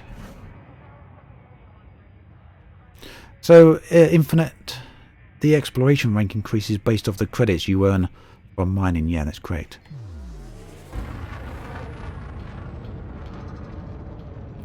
Cobra works for Void Opal mining. Okay.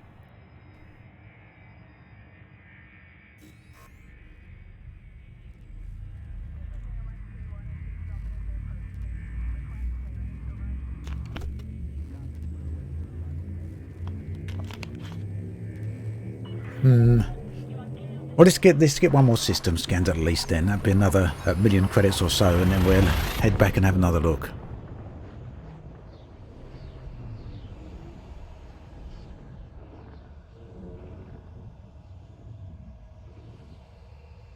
Thank you, Zabdian. That would be great. Sharing the AS build there. Right, so I've got another system to head towards. Another one with a water world in. It's probably worth close to 1 million credits actually, just for that one system.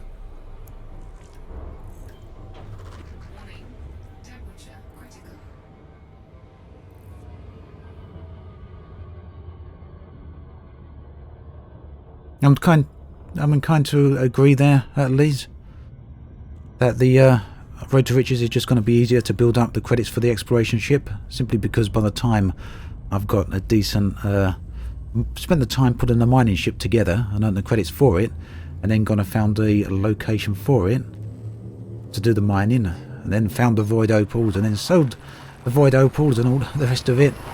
I could have just scanned a few more systems and made another 5 million or so.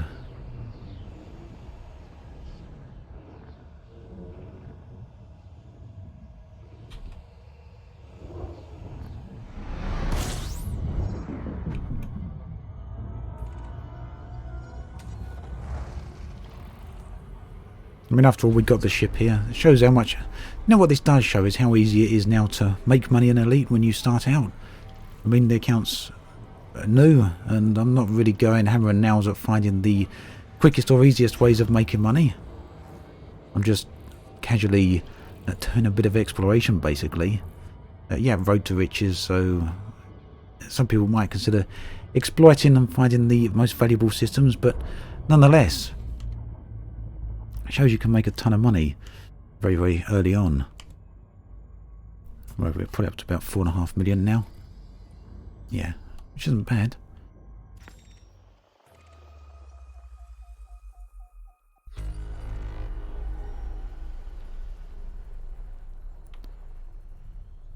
So we've got 10 days to get the Asp Explorer, for those wondering what sort of time investment I want to put into it. I don't want to do much more than... well, minimum possible, really. A few hours. Should be possible in a few hours.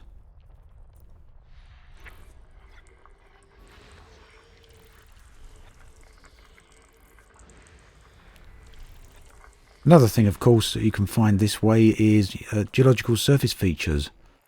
And those are always interesting because they're nice visually to see. And on top of that, they do give you a little bit of a credit bonus, but it's the time taken to get down to the planet and locate them. Even though you can fly straight to them, but...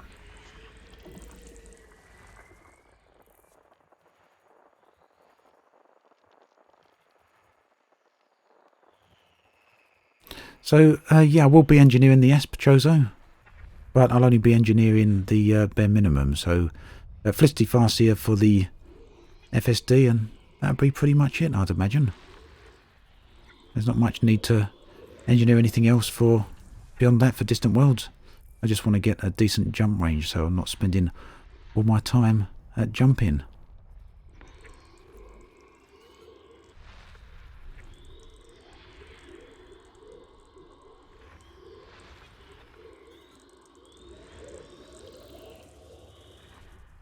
I love those sounds from those gas giants. Very distinct, very distinctive, aren't they?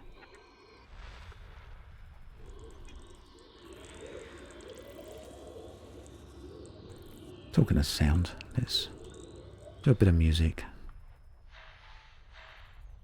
Unfortunately, it's still the same playlist as I played on the last couple of streams. I think people quite like that music. That's what we got going for now. If it wants to work. But we'll get a couple of other playlists together for the next few live streams, I think.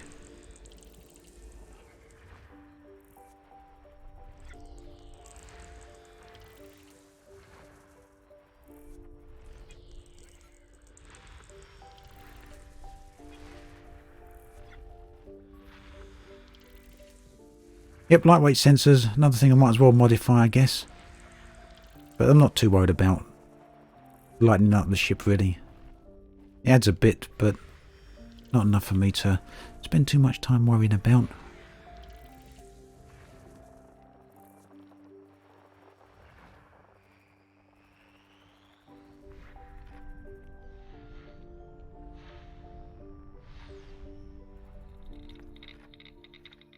Sounds like asteroids amongst that, which we're really not worried about. Loads of them, look at all those asteroids.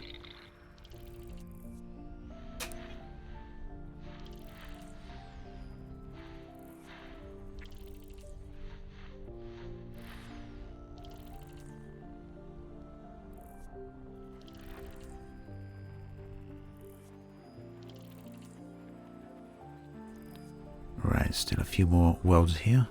We haven't found that water world yet, have we?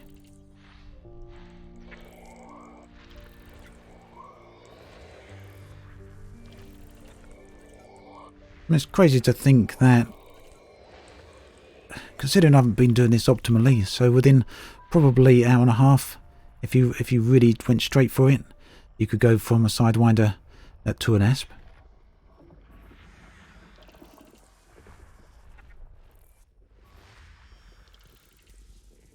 Hey there, no pork job. Thank you. Happy New Year to you as well.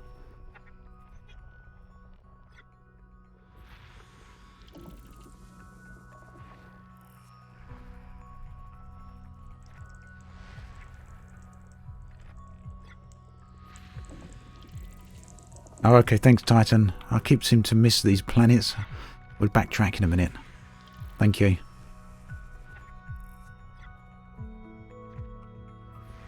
You know, I still do think some people miss the days where Elite was that much harder, where you was in a Sidewinder for a long time, and part of that I think is because people liked the Sidewinder, they wanted you to have a reason to stay in it. But the other part is I think some people at least just felt that Elite needed to remain that difficult. But personally I don't miss those days. I think we're in a much better position now. But I do agree that it would be nice to have reasons to use the smaller ships, and I've said it before, I'd love to see special missions that require smaller ships. Special missions just that you need to use a Sidewinder on, simply because larger ships wouldn't work for those missions.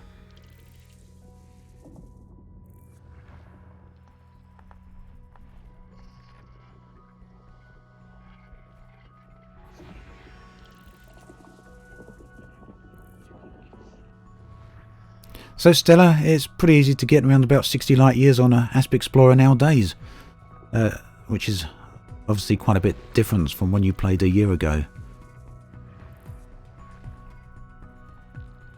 There's people who've got 70 light years, I believe, out of Asp. Certainly out of an Anaconda you can get well over 70 light years.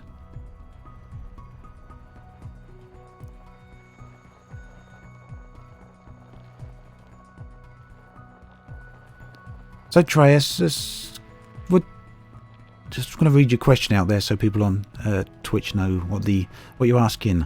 So you said, I've said before that I like the Sidewinder and the smaller ships in VR, which is right. You're spot on there. I love the small ships in VR. But the best ships, like the Aspects and the Type 7, have the best canopy views, which are exactly right there. That's the reason I explore in an Asp and soon a Crate and not a Anaconda. Which ship has the best balance, do you think, in VR? So, do you mean in terms of view, Trey?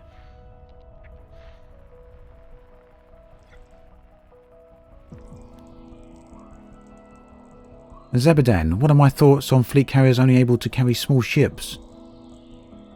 On all size ships. I don't know anything about fleet carriers, so where have you heard they're only able to carry small ships?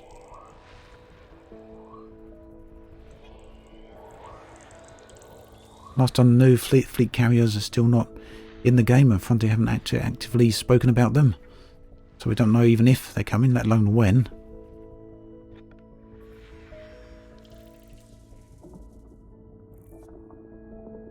View first is fun of the small ships. Well, you know, the funny thing is, when you're in VR, view is quite different.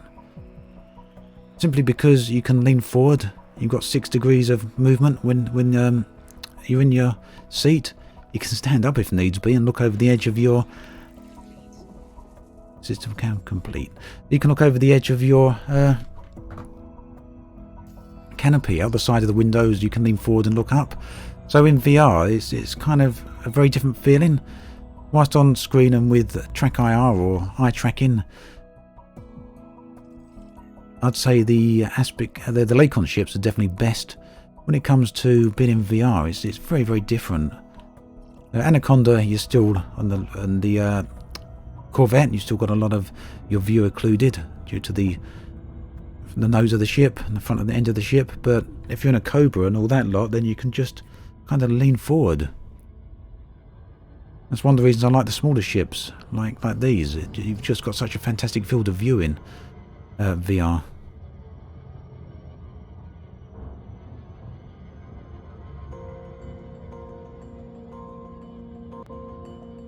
Oh, I see. Sorry, Zibadan. So I was wondering what would I think of the idea of carriers only being able to carry small ships. I see what you mean. Sorry about that. Put across wires there. I don't think that would be necessary. The way I would think Frontier could push people to using smaller ships is by having, for example, surface-based missions where you need to fly through smaller areas, maybe built-up areas. It could be like those cities you see on Mercury and Sol System, Oleg City. There's plenty of them about. Some enemy-based ones are those that a bit more densely constructed, so you would need smaller ships to fly inside of, or missions inside CQC style assets like the military installations where you need to fly inside of them to complete your objective. I'd love to see stuff like that.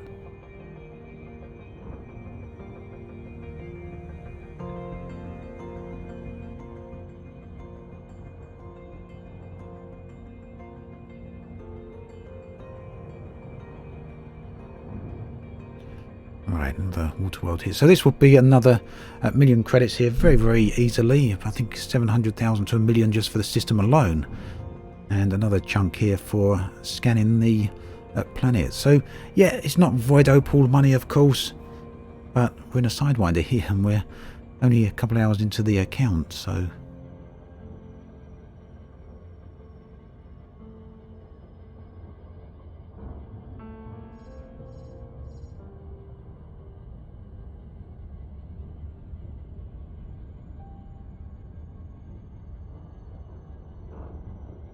Yep, Matrix, I prefer the medium ships for mining as well, but I hear quite a few people are still more than happy with the larger ones. Personally, I have the same problem as you when it comes to manoeuvring them around the asteroids, but I hear people quite happy using a T10.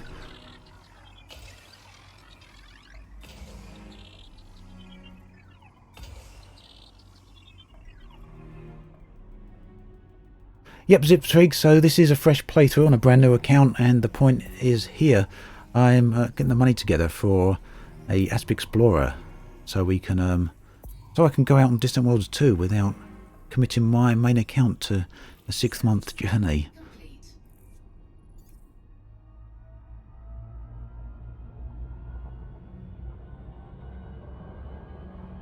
So we're just getting enough money together for an Asp, and then once we've got that, we'll engineer it, and hopefully, as long as I get the time, we'll get the FSD booster as well.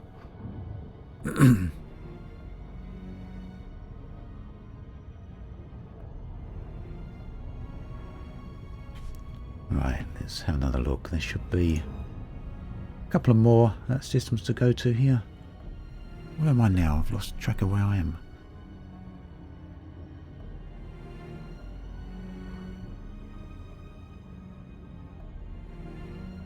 Another water world.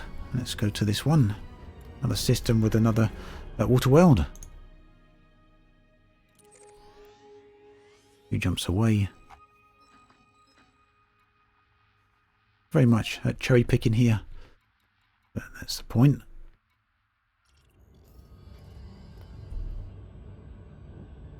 So Fernan, depends when you mean. What do I suggest to do to get credits when starting out? So if you're right at the start, it's difficult to mine because you won't have the credits for a mining ship. Certainly I'd recommend doing exploration, Road to Riches or something like that, just to get you enough credits to get together a basic mining ship, and then you've got the choice of mining or continuing on exploring. But definitely go for Road to Riches early on. You can get enough money together very, very quickly. So Kosh, I'm not tempted by the Phantom at all for the new account, simply because it's a lot more money than the Asp Explorer. Happy New Year to you too, Starlost.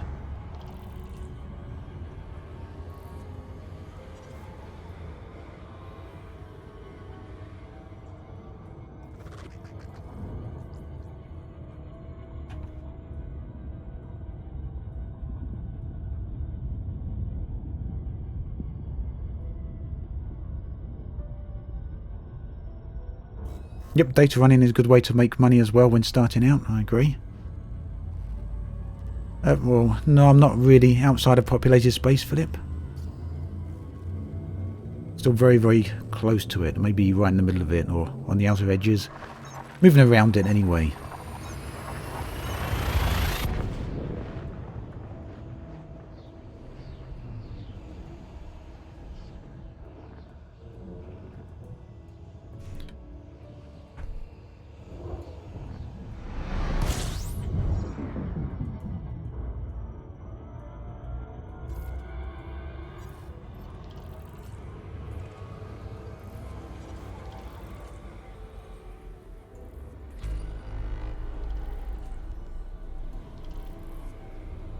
Few more jumps here. How many was it, by the way? Just 3 more. It's kind of crazy when you're used to a ship with a long jump range and you don't think anything of 100 light years nowadays. 100 used to be quite a way. So, Mr. Monkfish, you want to know if the new way of mining is more lucrative? I guess you mean more lucrative than before? So yeah, Chapter 4 mining is definitely very lucrative. You can easily make 50 to 100 million credits an hour now. And that's legitimate. That's without exploiting. Frontier are more than happy for players to go out there and do this. They've actually made a forum post confirming that.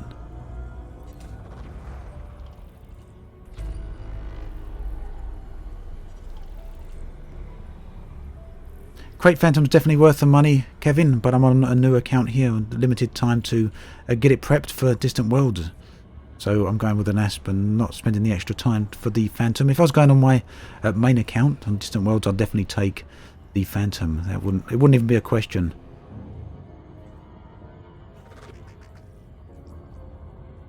If you've got the money, Zar, definitely go with a Crate Phantom on Distant Worlds. I would take a Crate Phantom on Distant Worlds too if I was going with my main account.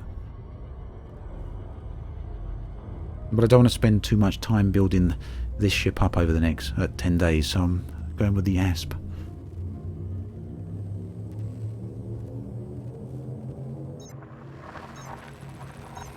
So Distant Worlds, bless us, is an expedition, a player-run expedition that's coming up. I think it's got 7,000 people currently registered to go along on it. So it's going to be a very, very big player-run event, and Frontier are getting involved in it as well. It's a journey onto the other side of the galaxy that's going to take nearly 6 months, I believe. Why not use my main account, Kevin? Because I don't want to commit my main account to a 6-month journey. Otherwise, it's going to make it very, very difficult for me to keep producing videos back here in the bubble.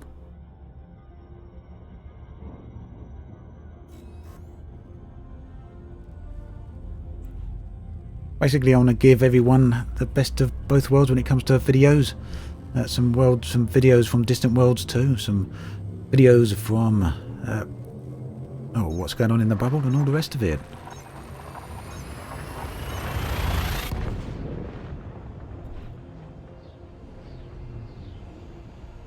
So, Sire Bradford, this Distant Worlds isn't going to be like the last one, is it? That went sideways very, very quickly. I think you're getting a little bit mistaken there, Sire. The last thing you're talking about was the Gnosis jump, which was an event from the Cannon Megaship. That wasn't Distant Worlds. Distant Worlds 1 happened in 2015 and was probably one of the best player-run events ever to have happened in the game. Pretty much ran to perfection. A lot of people enjoyed that, and for me it's one of the best times I had on Elite Dangerous, easily. Yeah, Sire, that's it. You're definitely thinking of the Gnosis jump. Well, hopefully it won't be like that. Now, thank you, Jay Walker.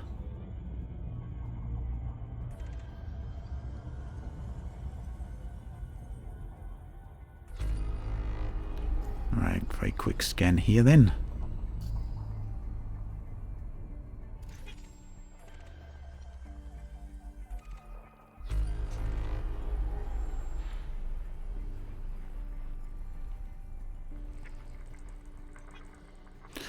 So I think the Gnosis thing went wrong for quite a lot of different reasons, Commander Words. There were the bugs, of course, when the Gnosis got to where it got, and the Thargoids were killing people on the landing pads. That was obviously bugs and completely unintended. The other thing is, I think it was... Frontier kind of got the wrong end of the stick of what people were expecting. It was told it was going to be an exploration expedition into the unknown. Permanent locked regions of space, very close to at any rate. And that's what people got prepped for. There was some Galnet articles saying that it's going to be dangerous and that the Gnosis may not make it, but not many people read Galnet. And in fact, not many people in the grand scheme of things read the forums. So a lot of people went along expecting one thing and ended up getting another. I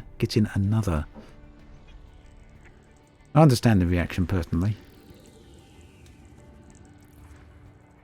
But yeah, a lot of people had fun on the event anyway, so apart from a complete failure.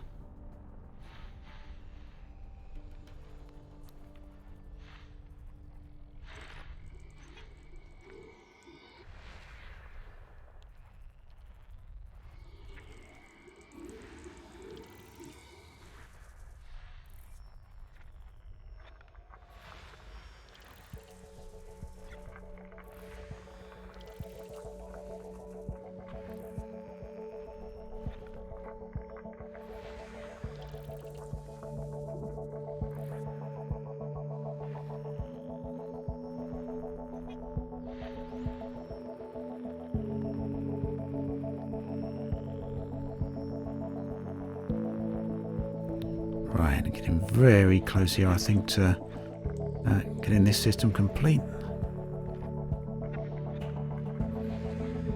We found that water world. We will go over and give it a good probe in. Always fun to probe a water world or a Earth-like, eh?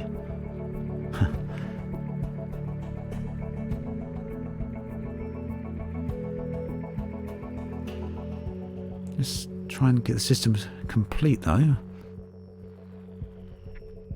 Where is it? Have I missed it? Happy New Year to you as well, Dartson.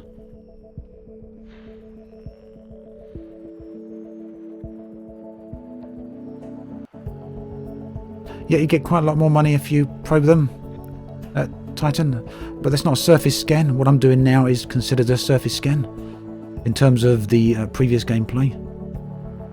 Alex, Distant Worlds 2 starts on the 13th of January. Where on earth is this other planet then?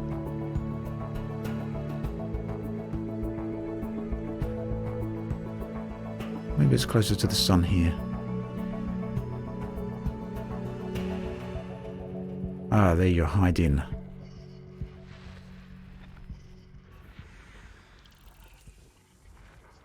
Yep, Titan, you definitely get a lot more money if you do the probing, definitely.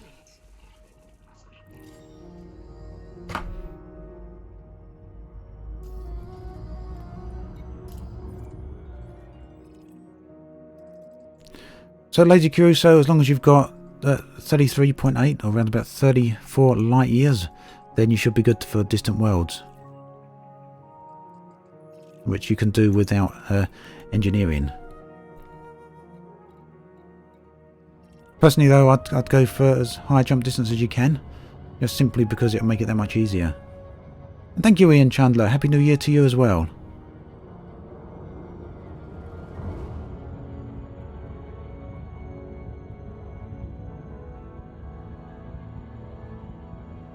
Yep, my coder, you can make very good money off exploring. Especially, well, yeah, you can make good money off exploring.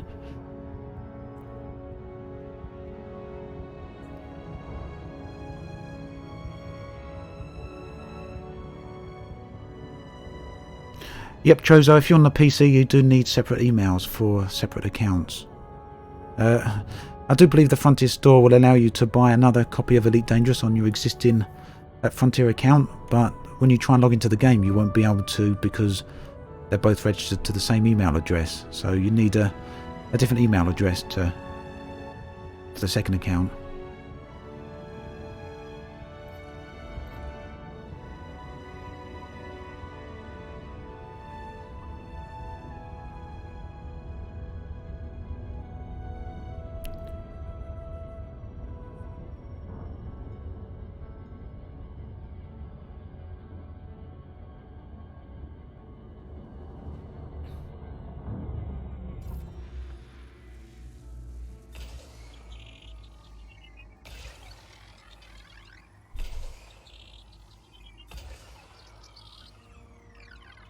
There's no way to easily transfer credits to another account, unless I guess you buy items and log in with both accounts, or get someone to help you, and then transfer them via cargo hold and go and sell them. Or multi-crew, I guess you could multi-crew your other account. In fact, that's something that's worth thinking. You can multi-crew, you can... See, the thing is with Elite Dangerous is, and Frontier don't mind you doing this, there's a post from Frontier at some point talking about this. You can multi-box Elite Dangerous. Frontier don't consider it to be a problem, which means that you can go in on your main account and multi-crew your second account into your main account, and then just fly your main account around doing various activities, and your second account will get the money, or get the if you're exploring, they'll get a share of the exploration money. If you're bounty hunting, they'll get a share of the bounty hunting money, and so on. So you can do that if you want. Personally, I'm not, but you can. We're going to lose the efficiency bonus here, which is unfortunate.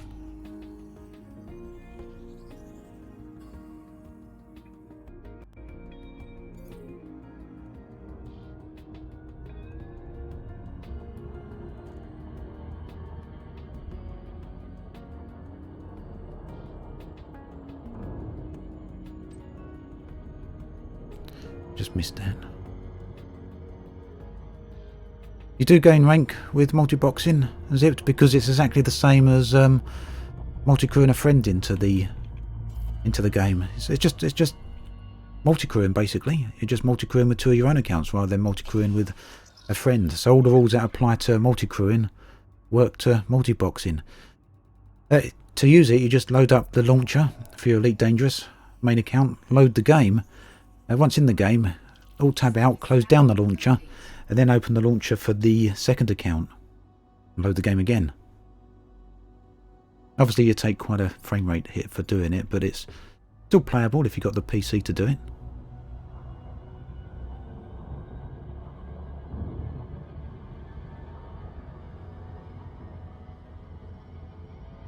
Right, so this is enough. We got 2 more systems scanned. We're going to head out in this direction at 20 light years. I'll do the job.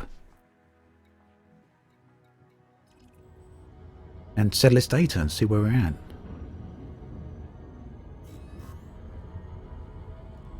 So yeah, personally, I'm not a fan of the idea. Oh, sorry, hitting the mic. Personally, I'm not really a fan of the idea of multi-boxing, but you can do it, and I've seen it brought up on the forums before. And I've seen Frontier reply saying that they don't have issue with that, so...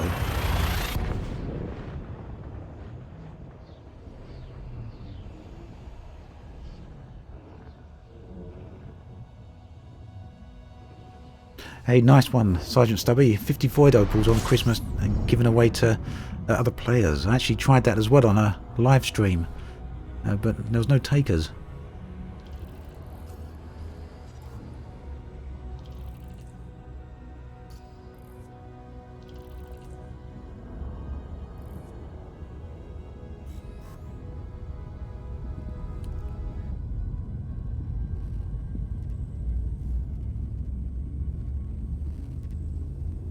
Yep, Mr. Monkfish, you can of course load each PC account up on different computers and do it that way.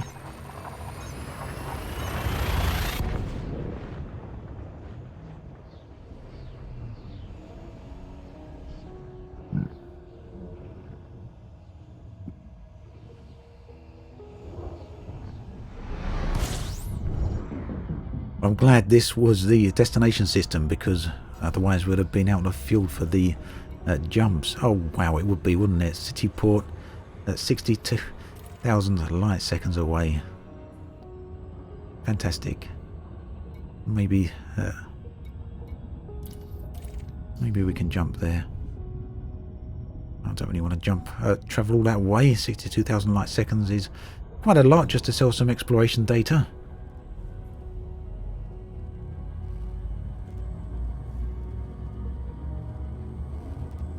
Yep, Timo, you can start 2 instances of Elite Dangerous.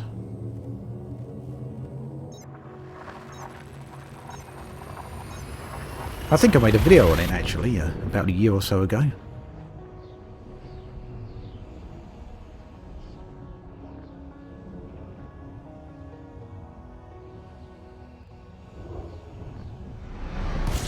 Wow, still no fuelable star here, so hopefully a bit of a closer station here.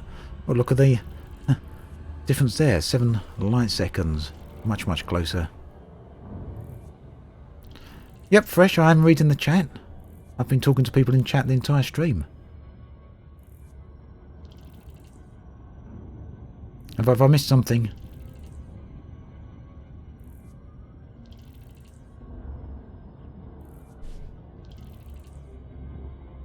Tell me what I've missed. I see someone saying fuel rats are watching. Well, hello, fuel rats. I don't see if I've missed anything else, so apologies if I have. Oh, fuel rats for I see. Well, thank you very much, fuel rats, for me running out of fuel here. Yeah, that would have been very handy. I appreciate that. We got enough fuel though. We're fine. Thank you. Sorry, Fesh. I'll try my best to answer all questions and discuss with everyone, but there's a lot of chat going on here, and you might not be aware, but I'm also streaming on YouTube as well. So I've got two chats to watch.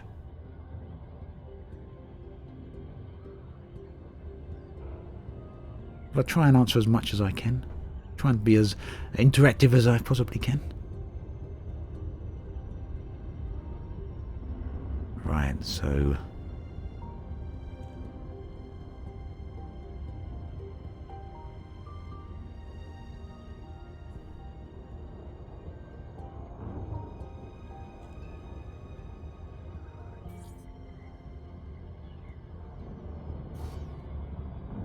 we go, let's drop down. Yep, Dannon's alright, the game is indeed multiplayer.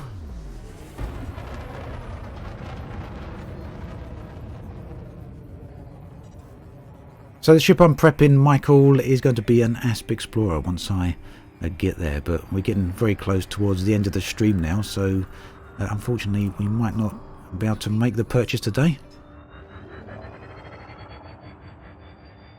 But we'll pick back up on here from the next stream without any doubt. At least we're getting close in terms of money. I'll make sure we have got the money for the next stream.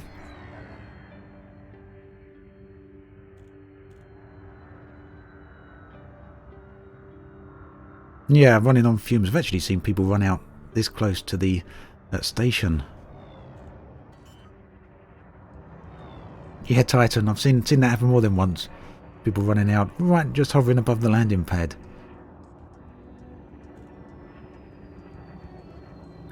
So Cytex, I've got about 5 million credits, I think, now. And then whatever I get for this chunk of exploration data here. So 4.6 million credits. Enough for the Asp, nearly.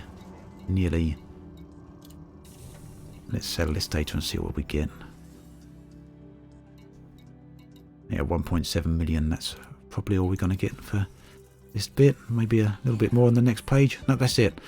Okay, so 6.3 million credits.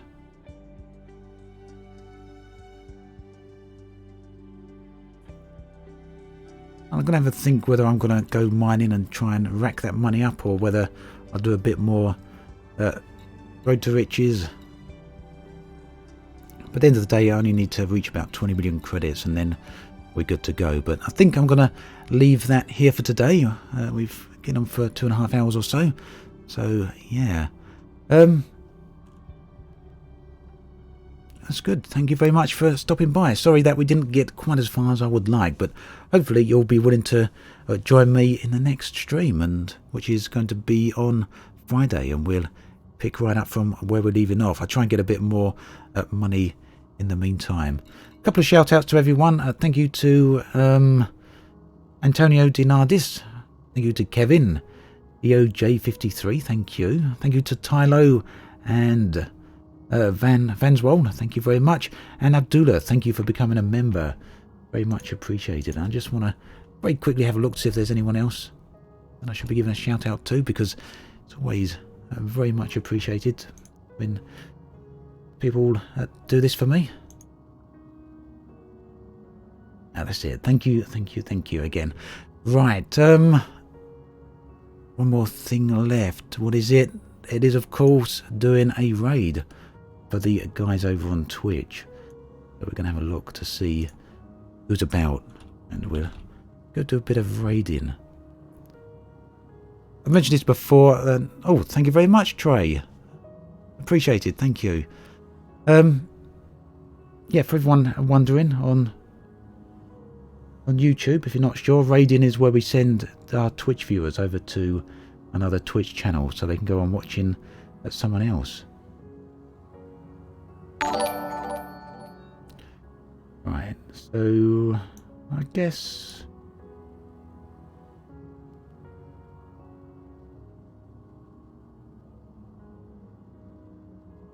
we'll send everyone over to Mr. Warpath. I've seen him streaming quite a few times, but I haven't actually ever had the chance to watch him before. So this will be the first time for me as well. Hopefully it's a pleasant surprise. There we go. Let's go raid Mr. Warpath. And then once again, thank you everyone for joining me today. It's been a real pleasure, a great stream. Brand new account here today. Slowly building towards an Asp Explorer for Distant Worlds 2. So join me again on Friday. And I'll catch you again soon. Thanks for watching. I'll see you soon.